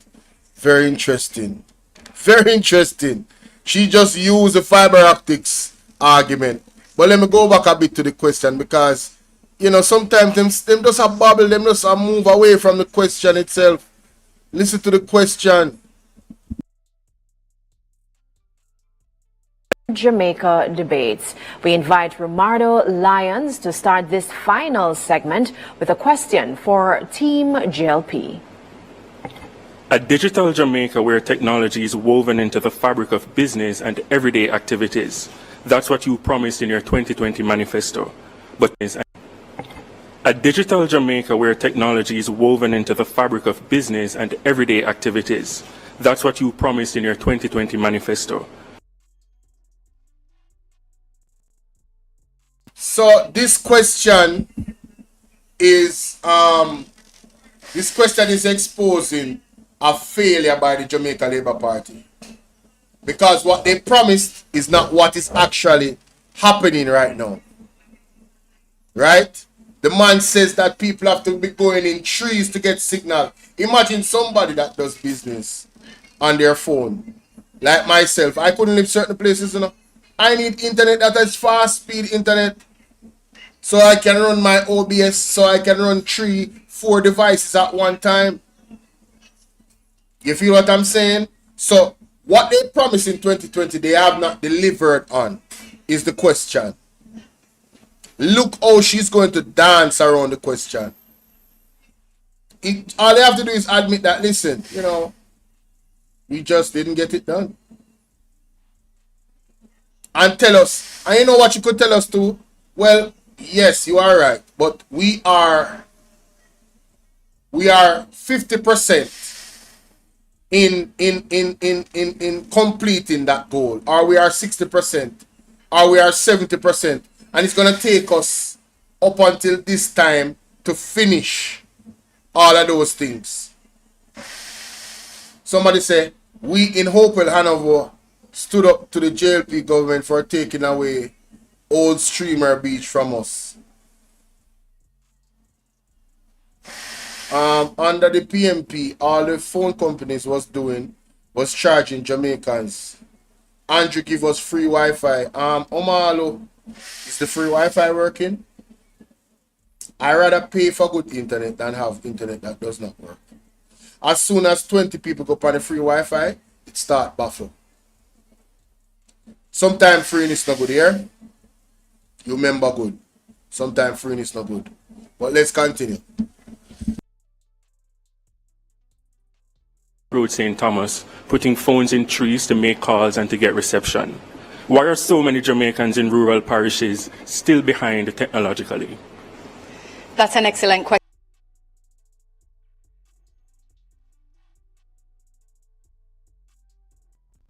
The question points out the failure of their manifesto. One of their manifesto did not manifest. So the question is, let's hear it again. Sorry, I don't want to. There are residents in Swamp Road, St. Thomas, putting phones in trees to make calls and to get reception. Why are so many Jamaicans in rural parishes still behind technologically? Yes, why are so many Jamaicans in rural areas still behind technologically? That is the question. Let's hear what they're saying. Excellent question. Much progress has been made in respect of digital transformation. The National Broadband Initiative has connected over 700 government institutions across the country and has also been seeking to connect our police stations, our courthouses, our schools, and other institutions as a matter of priority as the base. We've also been seeking to encourage competition in the environment, in this sector, to ensure greater investment and greater rollout of fiber optics, of satellite technology, as well as Wi-Fi internet connections. The Jamaica Labour Party believes in technology facilitating business. It's why we ensure that now you can pay your taxes online, you can apply for your e-motor vehicle registration certificate, and in a new administration we will do even more. We will ensure that there is the task force to ensure efficiency and innovation, not only in the public sector but beyond. We will not only set up the task force, but we will allow a portal for private citizens to make suggestions with incentives and prizes to ensure that they feel a part of the process where they see that systems can be improved. The Jamaica Labour Party has already built efficiencies that have helped this economy to grow, that have helped with youth and regular unemployment, and we will do more. Thank you so much, Team JL. Answer the question. I did not hear her answer the question at all. Let's go back to the question again. Why are so many Jamaicans in rural parishes still behind technologically?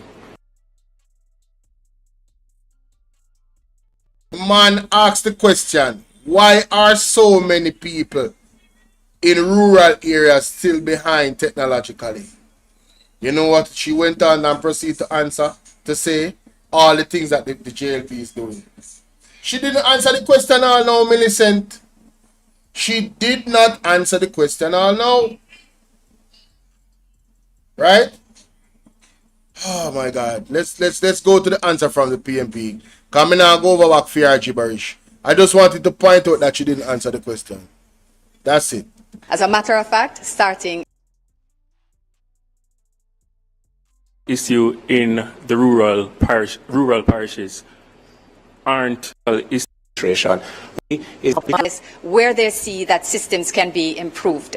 The Jamaica Labour Party has already built efficiencies that have helped this economy to grow, that have helped with youth and regular unemployment, and we will do more. Thank you so much, Team JLP, Team PNP, your 45-second rebuttal. First, you keep mentioning about policies to make the economy grow, and after 9 years, you're still growing at under 1% per annum.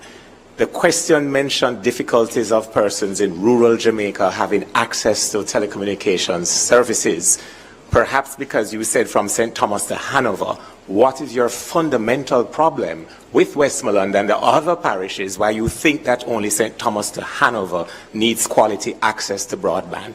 But you know, the greater tragedy is that you're talking about task force for what you are going to do in the next administration. We are waiting on the task force for why you didn't get it done in the last 9 years.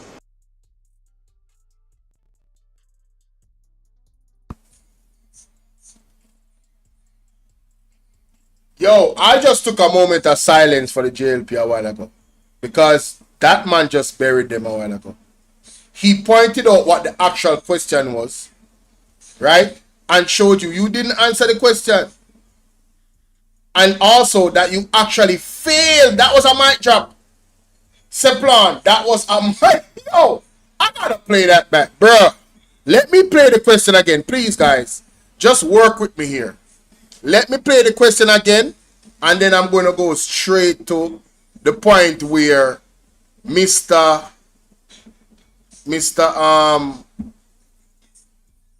Raymond Price actually answered the question. All right? Let me see the timestamp where he started. Let me see the timestamp where he started. All right. All right, good. All right, so 1 hour and 33 minutes is the timestamp where he actually answered the question. All right, cool. I am going to now go to where the question was asked. 1 hour and 33 minutes. So the question was asked right here, so. All right, here we go. This is where the question was asked. All right. Why are so many Jamaicans in rural parishes still behind technologically? Get reception. Why are so many Jamaicans in rural parishes still behind technologically to get reception? Why are so many Jamaicans in rural parishes still behind technologically to get reception? Why are so many Jamaicans in rural parishes still behind technologically?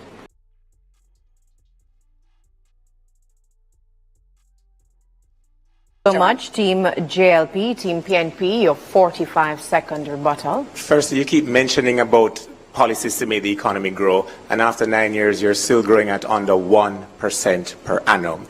The question mentioned difficulties of persons in rural Jamaica having access to telecommunications services. Perhaps because you said from St. Thomas to Hanover, what is your fundamental problem with Westmoreland and the other parishes why you think that only St. Thomas to Hanover needs quality access to broadband? But you know, the greater tragedy is that you're talking about task force for what you are going to do in the next administration. We are waiting on the task force for why you didn't get it done in the last 9 years.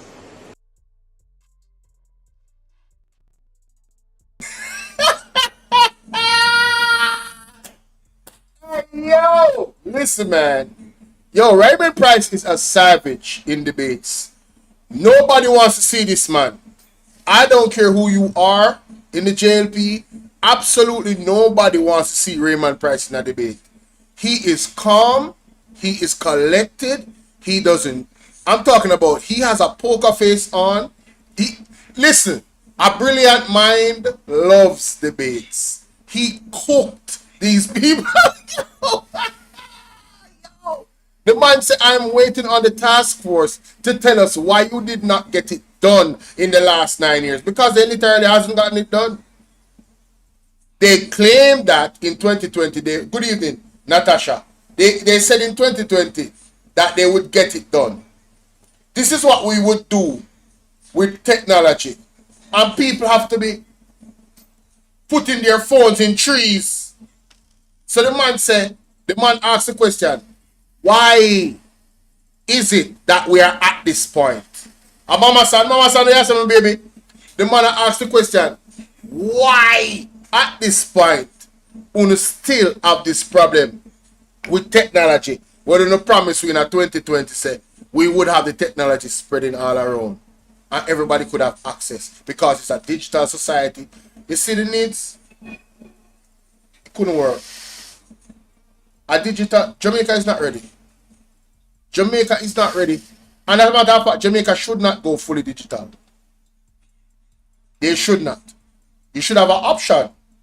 Everybody should have access to going digital, but it shouldn't be fully digital. You understand? Because we know that is the mark of the beast. That is the essence of the mark of the beast, to go fully digital. So we shouldn't go in fully digital. Straight up. Alright? That's a whole nother conversation. But man, Raymond Price cooked y'all, bro. This is bad. Let's continue.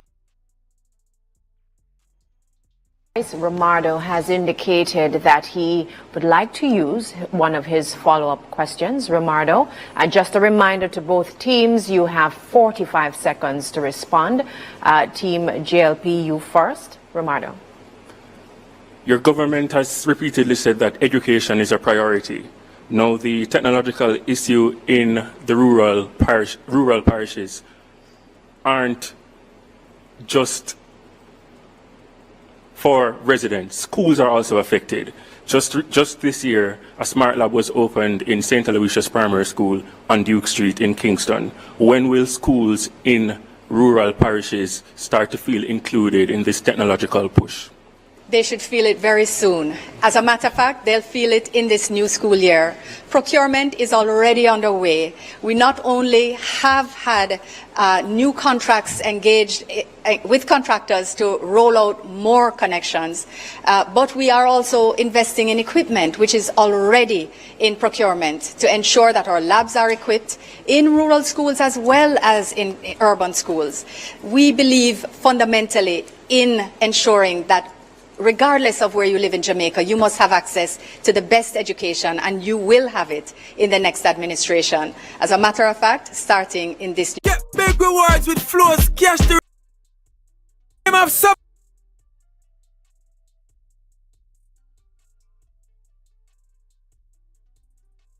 The JLP is certainly an enemy of the truth. Indeed, we have heard them suggest that 200,000 laptops were purchased. That would indicate 2-to-1 ratio, meaning for every 2 children, 1 should have a laptop. I'm asking those watching today, have your child received a laptop? Have you seen anyone receive such a laptop?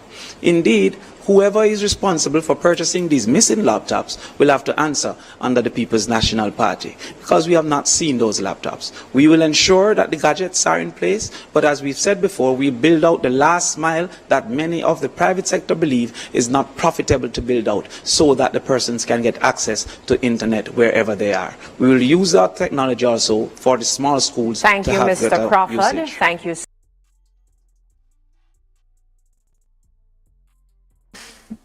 So, Damian Crawford just destroyed them again. Oh my God, this is bad. Where are the laptops, Kamina Johnson Smith? Andrew Ones. For the people out there, has your children received laptops?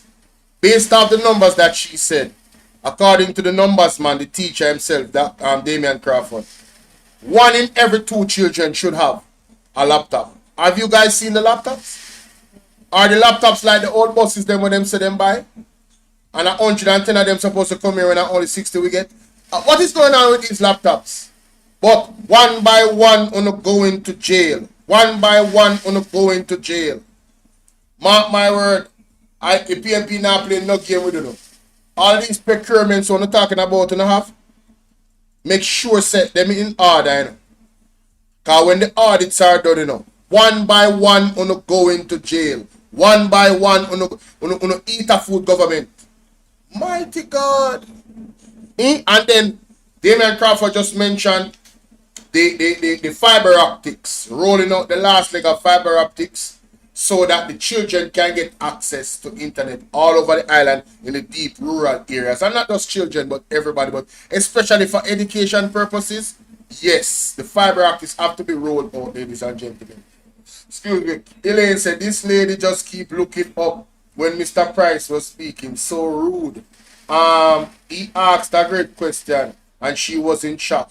I mean, the facial expression of the Jamaica Labour Party, they were so perturbed, right? And I have to go back to what Damian Crawford just said a while ago in his first part of his rebuttal.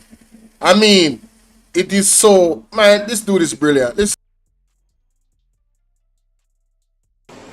The JLP is certainly an enemy of the truth.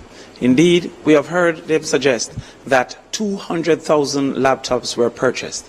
That would indicate 2-to-1 ratio, meaning for every 2 children, 1 should have a laptop. I'm asking those watching today, have your child received a laptop? Have you seen anyone receive such a laptop? Indeed, whoever is responsible for purchasing these missing laptops will have to answer under the People's National Party, because we have not seen those laptops.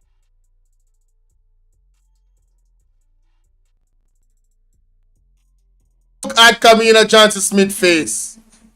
Look at her face.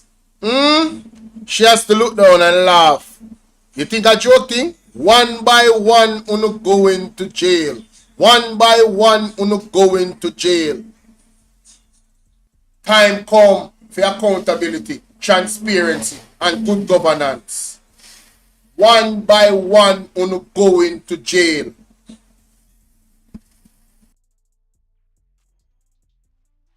space, but as we've said before, we build out the last mile that many of the private sector believe is not profitable to build out, so that the persons can get access to internet wherever they are. We will use that technology also for the small schools. Thank to you, have Mr. better Crawford. usage. Thank you so The last mile of Jamaica that should get the fiber optics. Angela, what's up, Angela? Silent driver say, trying to convince yourself that PNP have any relevance. Time come 1 p.m. All right, have a good day. Have a good day. I now argue with no labor right. It is quite a waste of time. But my tell us say the fiber optics, rolling out the fiber optics because the private sector don't see it profitable. That is doing it for the people. That is doing it for the people. Because the private sector don't see it profitable, but the People's National Party sees it profitable to invest in we the people that they work for, right? By putting the fiber optics in the last mile, so that more people in the rural areas, the children can benefit educational wise through access to technology, access to internet, and you know, AI and everything, right? So they're rolling it out, the fiber optics in these areas. That is a huge investment, you know. That is also going to be transformational.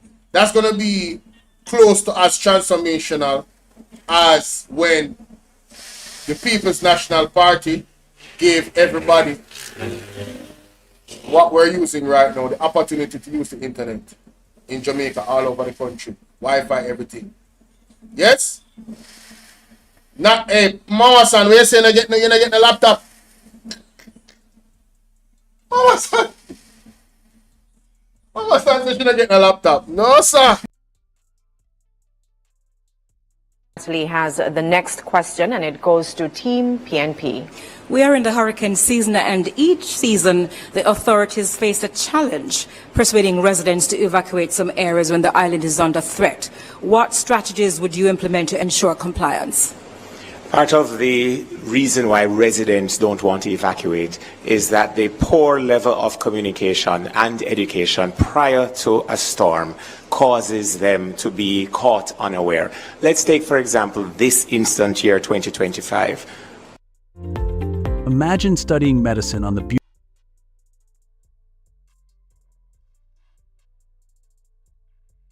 Implement to ensure compliance.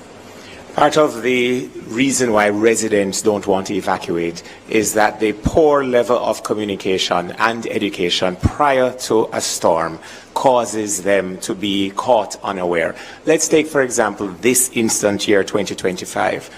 All across media, we have heard advertisements from the Office of the Prime Minister with sections of budget presentations, and we are midway the Atlantic hurricane season, and not once has ODPEM been given the resources that OPM has for its parallel adjacent political campaign under the guise of public education. The second reason why residents do not want to evacuate is because they are realistically concerned that when they evacuate, the spaces that they are taken to will be substandard. In the next PNP administration, we will build out a series of evacuation centers that will be properly fitted with adequate water for on-site storage, as well as food and access to health, access to other emergency services, so that families feel more safe in bringing their elderly relatives into a space where they are certain that the services and the quality of standard will be there when they evacuate.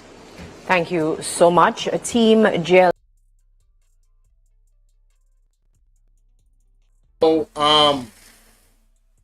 Raymond Price offered this. He told us what is happening. He explained the problem, why people are reluctant to evacuate.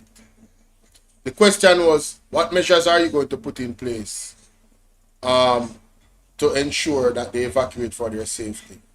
And the problem is that there's no proper facility for them to actually go, so people rather stay at them yard and tough it out.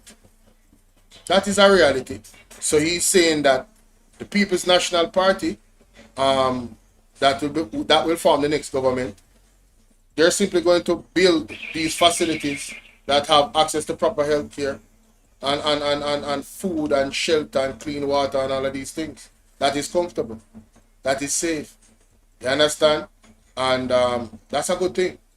That's a good thing, and we have to hold them to that. We have to hold them to that commitment of building out those things, because truly, really and truly, have you guys seen some of these so-called hurricane relief areas that they claim is safe? Have you seen that? Thanks for sharing. Have you seen that? Some of them are some school, brother. I wonder, like, it doesn't facilitate the people them going through that time. Like, we need more structure. But let's hear what the JLP has to say. It is clear to us on Team JLP that Raymond is fluent in misdirection, misinformation, and clearly not paying attention to the news of the day. It is the JLP that would have just completed and launched its own Doppler radar, meaning we're no longer depending on foreign sources for our weather forecasting needs. It means this government, the next administration under Andrew Michael Holness, will have accurate information on time and be able to communicate it so to you at home. We're also working with the United Nations CDF program to build modern and safe shelters for you at home, so you can trust the information and trust where you're going to go and be safe during the hurricane season. Thank you so much.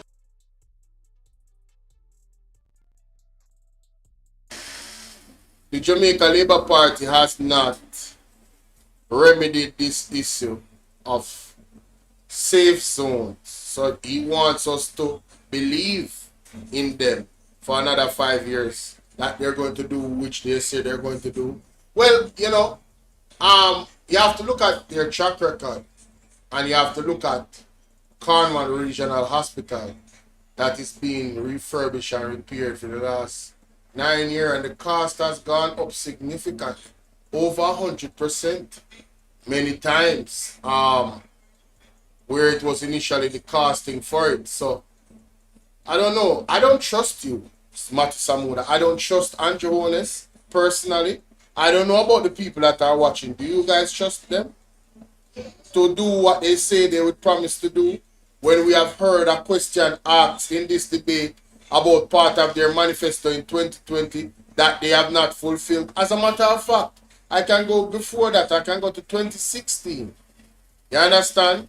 Where the manifesto and promises in that manifesto, you see, it's one thing, you know, when you have a few things that you did not do or didn't even attempt to do, and that in itself, it crushes your credibility for people that want to hold you to account.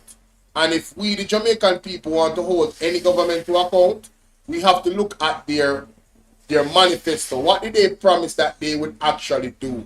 And then compare it to what they have actually done. And if it is not 85 to 90% complete, then we need to rubbish that government and get somebody else. Because we have to hold them to a high standard, you know. If you hold the government to a low standard, you know, the productivity and quality of life of we the people is not going to be good. Right? Can we all agree on that? Even the labor rights them?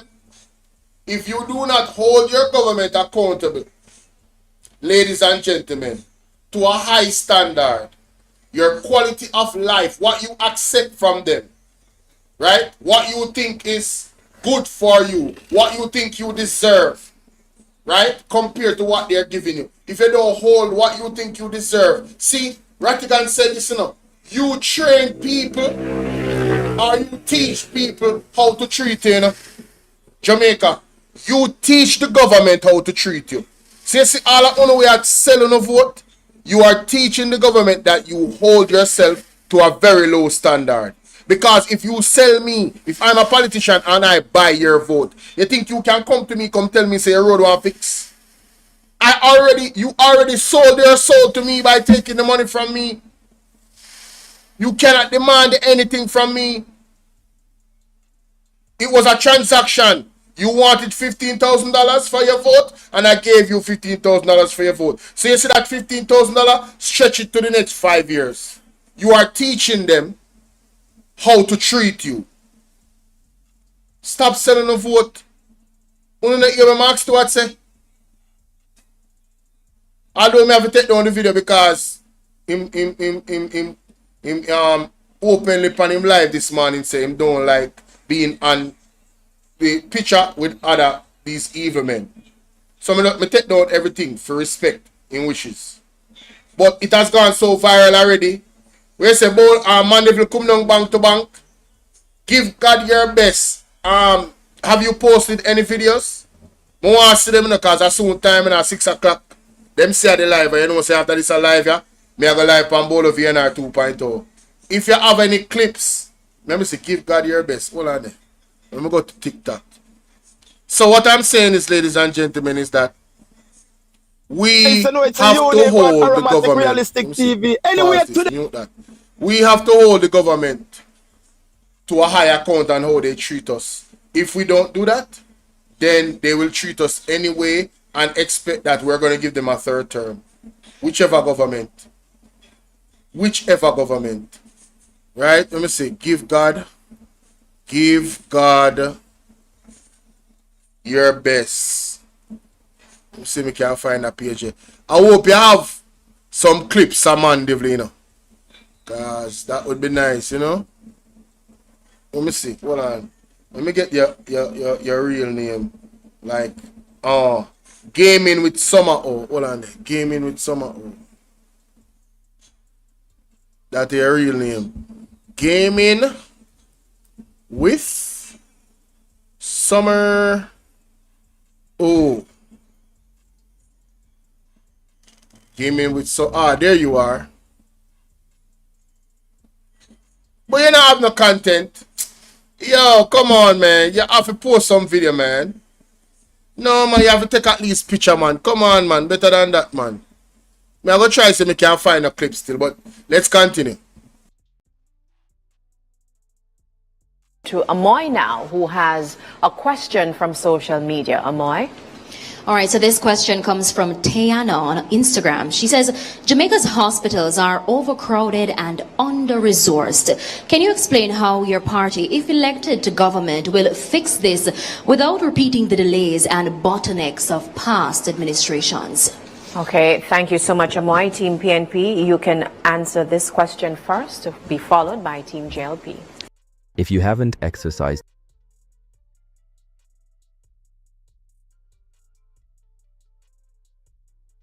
So this is a social issues debate, and health is a primary social issue.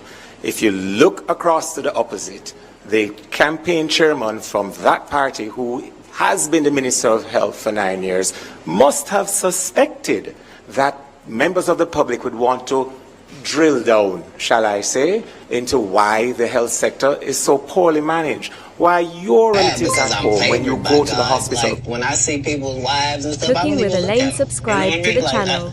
I don't want to look at nothing I don't want to have. Answer this question first, to be followed by Team JLP. So this is a social issues debate, and health is a primary social issue. If you look across to the opposite, the campaign chairman from that party, who has been the Minister of Health for 9 years, must have suspected that members of the public would want to drill down, shall I say, into why the health sector is so poorly managed. Why your relatives at home, when you go to the hospital, can't get a bed. Why you have to take the prescription from the nurse beside your relative's bed and go into the private pharmacy sector to purchase basic medication. Why you have relatives sitting in wheelchairs or in the driveways and the parking lots in the cars that you took them to the hospital with and still can't get triage, even basic assessment as to the extent of their suffering. It's no wonder Dr. Tufton, you're not here today. You have chosen to go and hide behind marketing strategies to support, what's her name again? The pro-box, the Minister of Finance and the Public Services. The People's National Party, Matthew, understands health. We are the ones that modernize the hospitals on the budget and in time.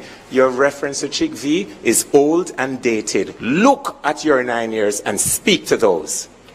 Thank you so much, Team PNP.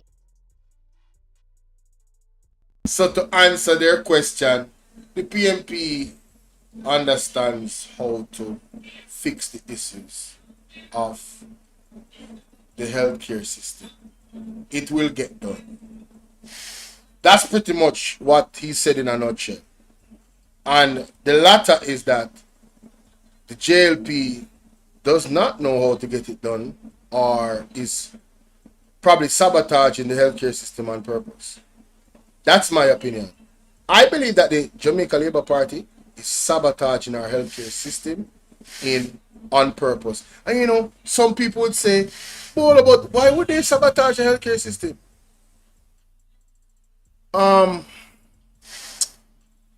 Let me say this.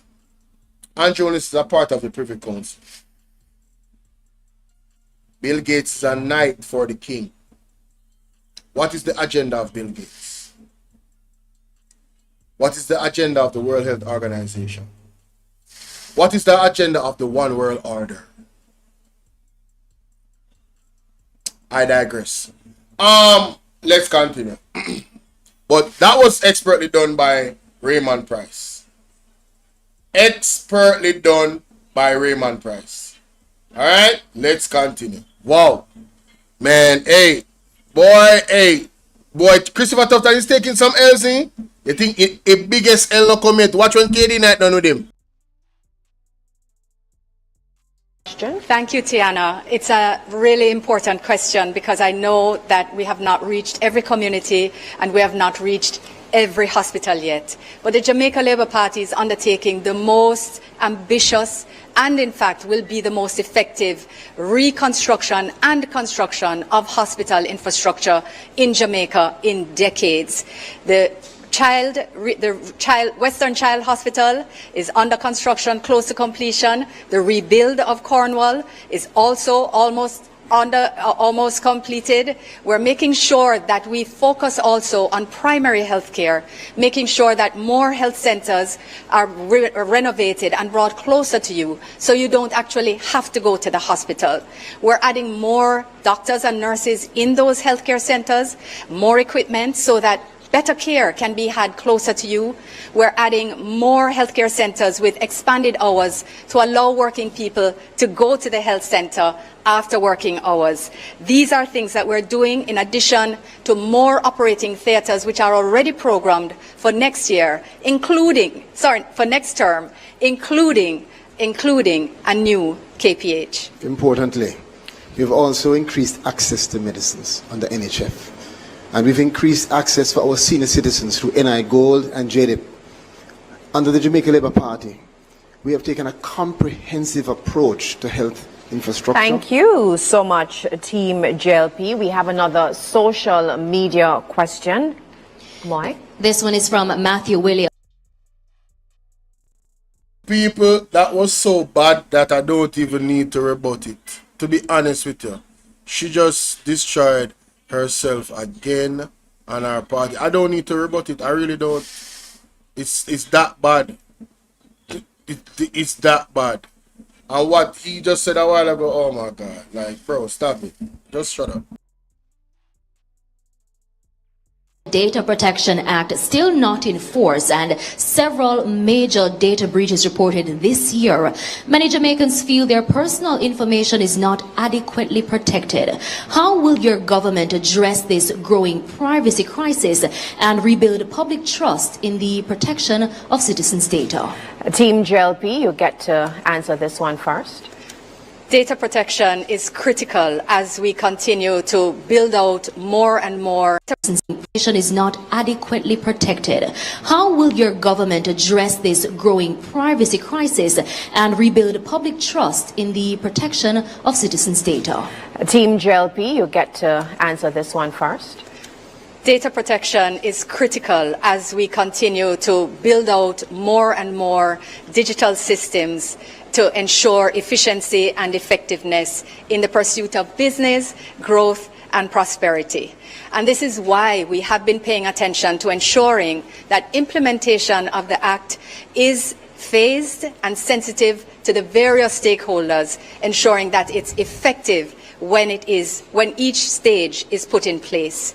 We have done more to protect your data and will do more. As we recognize that AI is also being used more, we will ensure that there is an AI blueprint and roadmap, which of course is going to be built out of the very first task force on AI in the Caribbean, which was already established under this administration.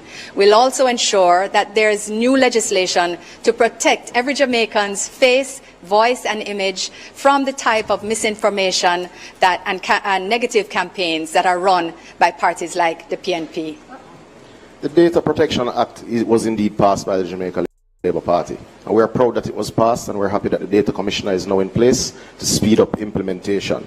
However, data requires data accuracy. It should be known for all Jamaicans watching that it is this government that gave the highest increase to civil servants.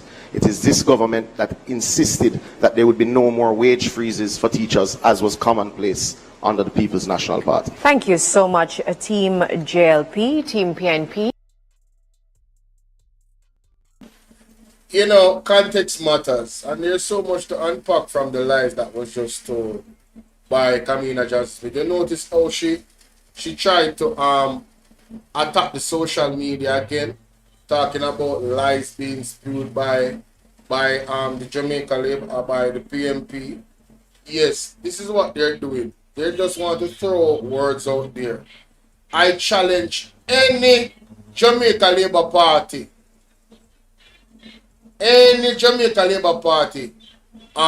minister to come and point out which lies has been told on the Jamaica Labour Party and social media.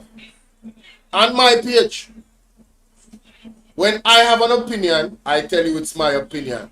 When I'm putting facts out there, I am putting facts out there. You can clearly see the facts and read it for yourself. You read the affidavit, you read the Integrity Commission report, because we know say that about them, you know.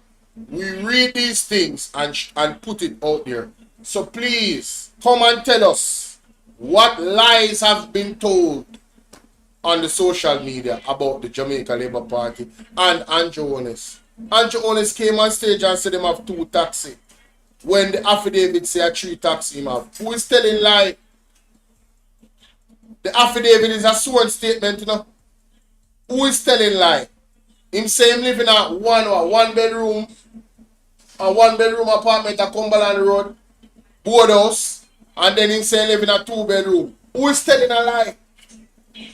He said he was not being investigated by the Integrity Commission or anybody he searched far and wide, only to find out from the Integrity Commission report there was several meetings that was kept with Andrew Honest about his statutory declaration not being able to file. Who is telling a lie? Who is lying? The amount of lies that has been exposed by this current administration is absolutely ridiculous. But let's continue. Let's hear the PMP.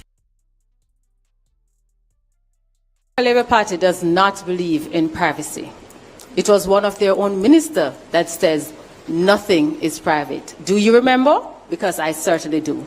But not only that, when one considers the NIDS Act, the National Identification Act, the People's National Party representing the people of Jamaica had to take the Jamaica Labour Party to court to protect privacy rights. So the Jamaica Labour Party simply cannot come to you tonight to tell you that they're serious about privacy. Simply not true. The People's National Party, we value your privacy.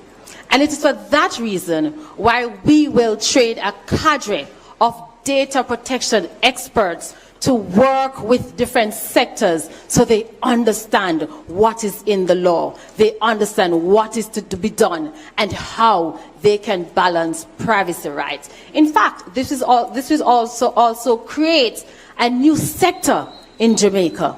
Damien, don't you agree? I definitely do agree, Sophia. But also we should remind the public that it was this Prime Minister that suggested that they can track persons who say certain things on social media.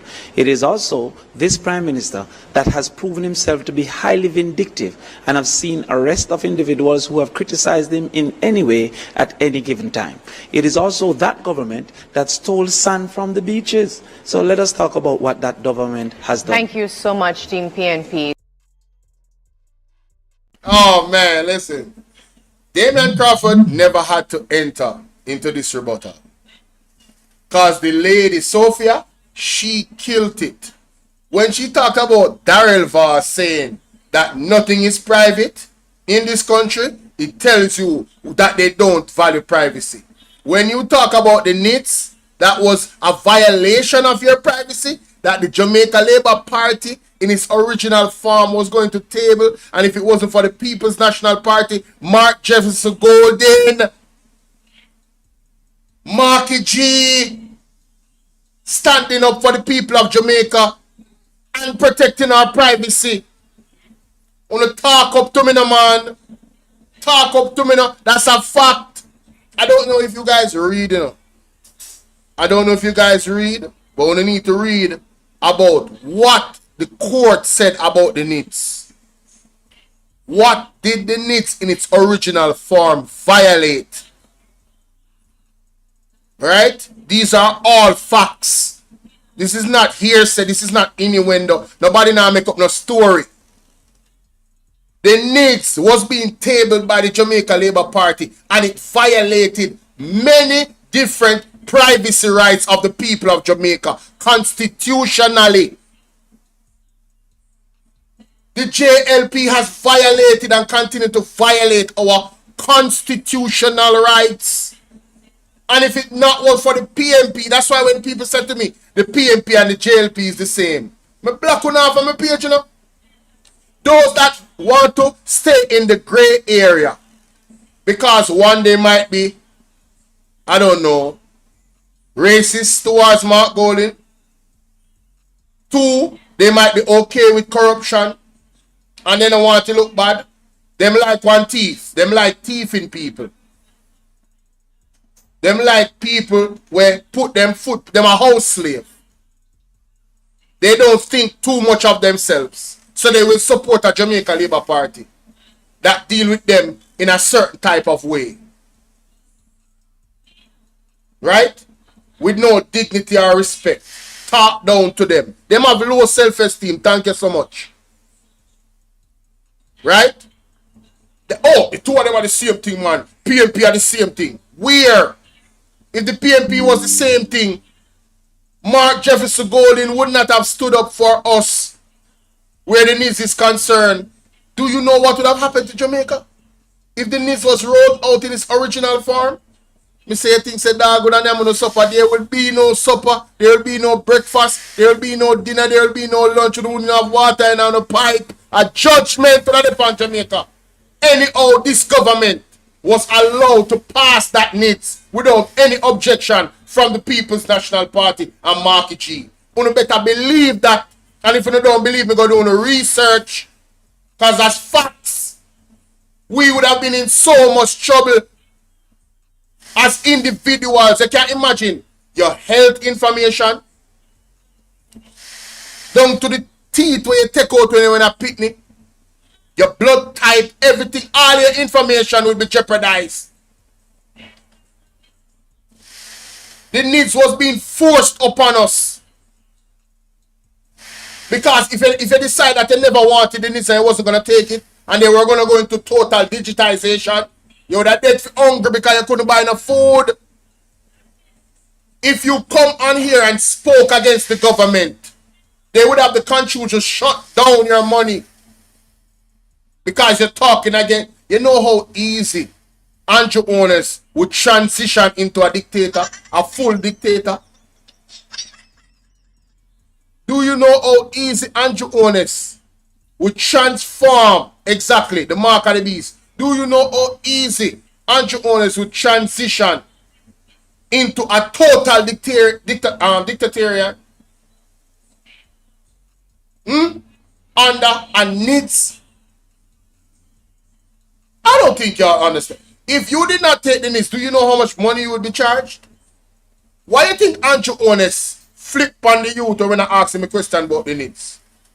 Do you guys remember that town hall meeting? Do you guys remember the town hall meeting? When the young man, I don't remember the group that he's a part of, went up there and asked some very critical question of Andrew Owners regarding the needs, the Indian youth. And you see how him talk to him? You see him deal with him, and the next youth come up and say, you should apologize. And the people them laugh. You know why they laugh? Because they have low self-esteem. They don't understand that Andrew Owners and the government officials are servants of the people. And they should treat the people with respect. And they should not think themselves above anybody. But you see the Jamaica Labour Party, they are classist, narcissist type people.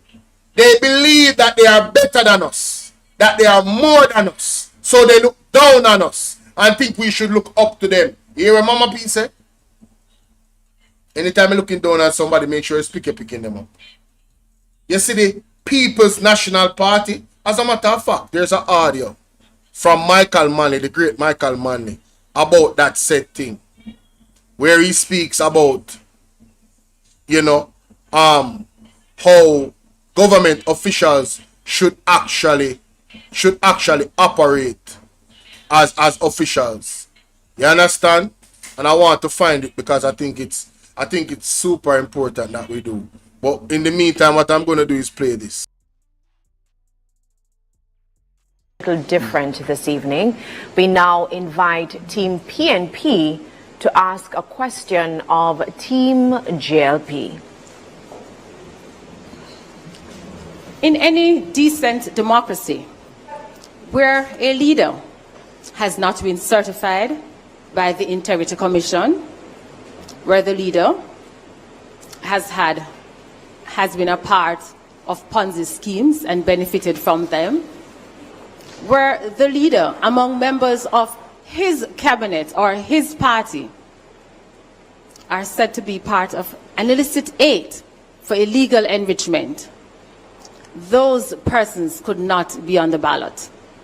Here's the highest paying remote job you can do from anywhere.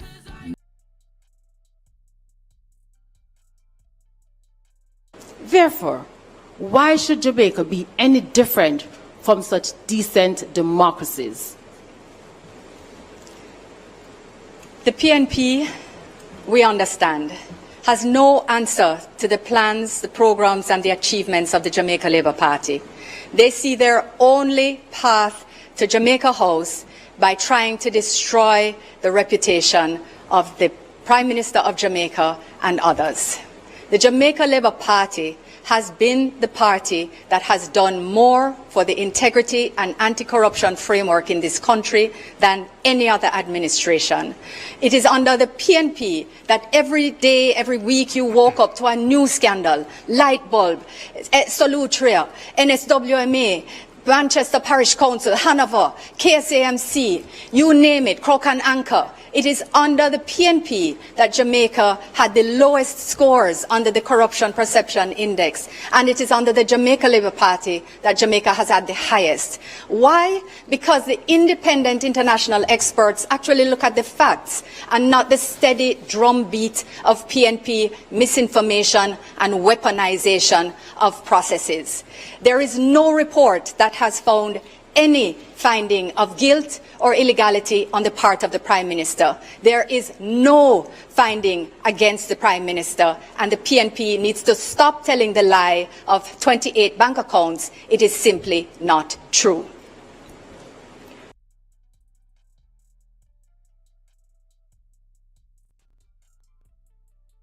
I realize that the Jamaica Labour Party is unhinged. This lady just said the PNP lied about 28 bank accounts. Excuse me? Excuse me? Are you being serious right now? Is the Integrity Commission report that outlined the amount of accounts that Andrew owners had? Isn't the Integrity Commission report a legal binding document that is accurate? They are totally off the rails. And the fact of the matter is there is 9 more of them that is possibly under investigation for illicit enrichment. And we don't know who they are. And they are running in the next government. And the question was, in any decent democracy, because she still did not answer the question, in any decent democracy, somebody that is under investigation for these types of situations would resign. That was the basis of the argument. And go and get the thing sorted out, right? And then come back if you are innocent. In no decent democracy, Andrew Jones could have run for prime minister, you know. Jamaica is the laughing stock of any democracy that has any integrity. You heard what I said? Jamaica is the laughing stock for any democracy. Any respectful democracy. Look at what the country the name again? Come on. The country the name again, man. No, it's not Ukraine. Damn. Andrew Onis always I use them as reference. Say Jamaica I got turn. Someone wanna help me out. With the corruption. Singapore, thank you very much. I don't know why I keep forgetting their name. Singapore. In Singapore, no, Andrew Onis would be locked up already, you know. He would be assumed guilty. And he would have to prove his innocence. The same Singapore that Andrew Onis tries to say, oh, you know, Jamaica is heading in that direction. Oh, and with corruption, some laws and skirts think under him government.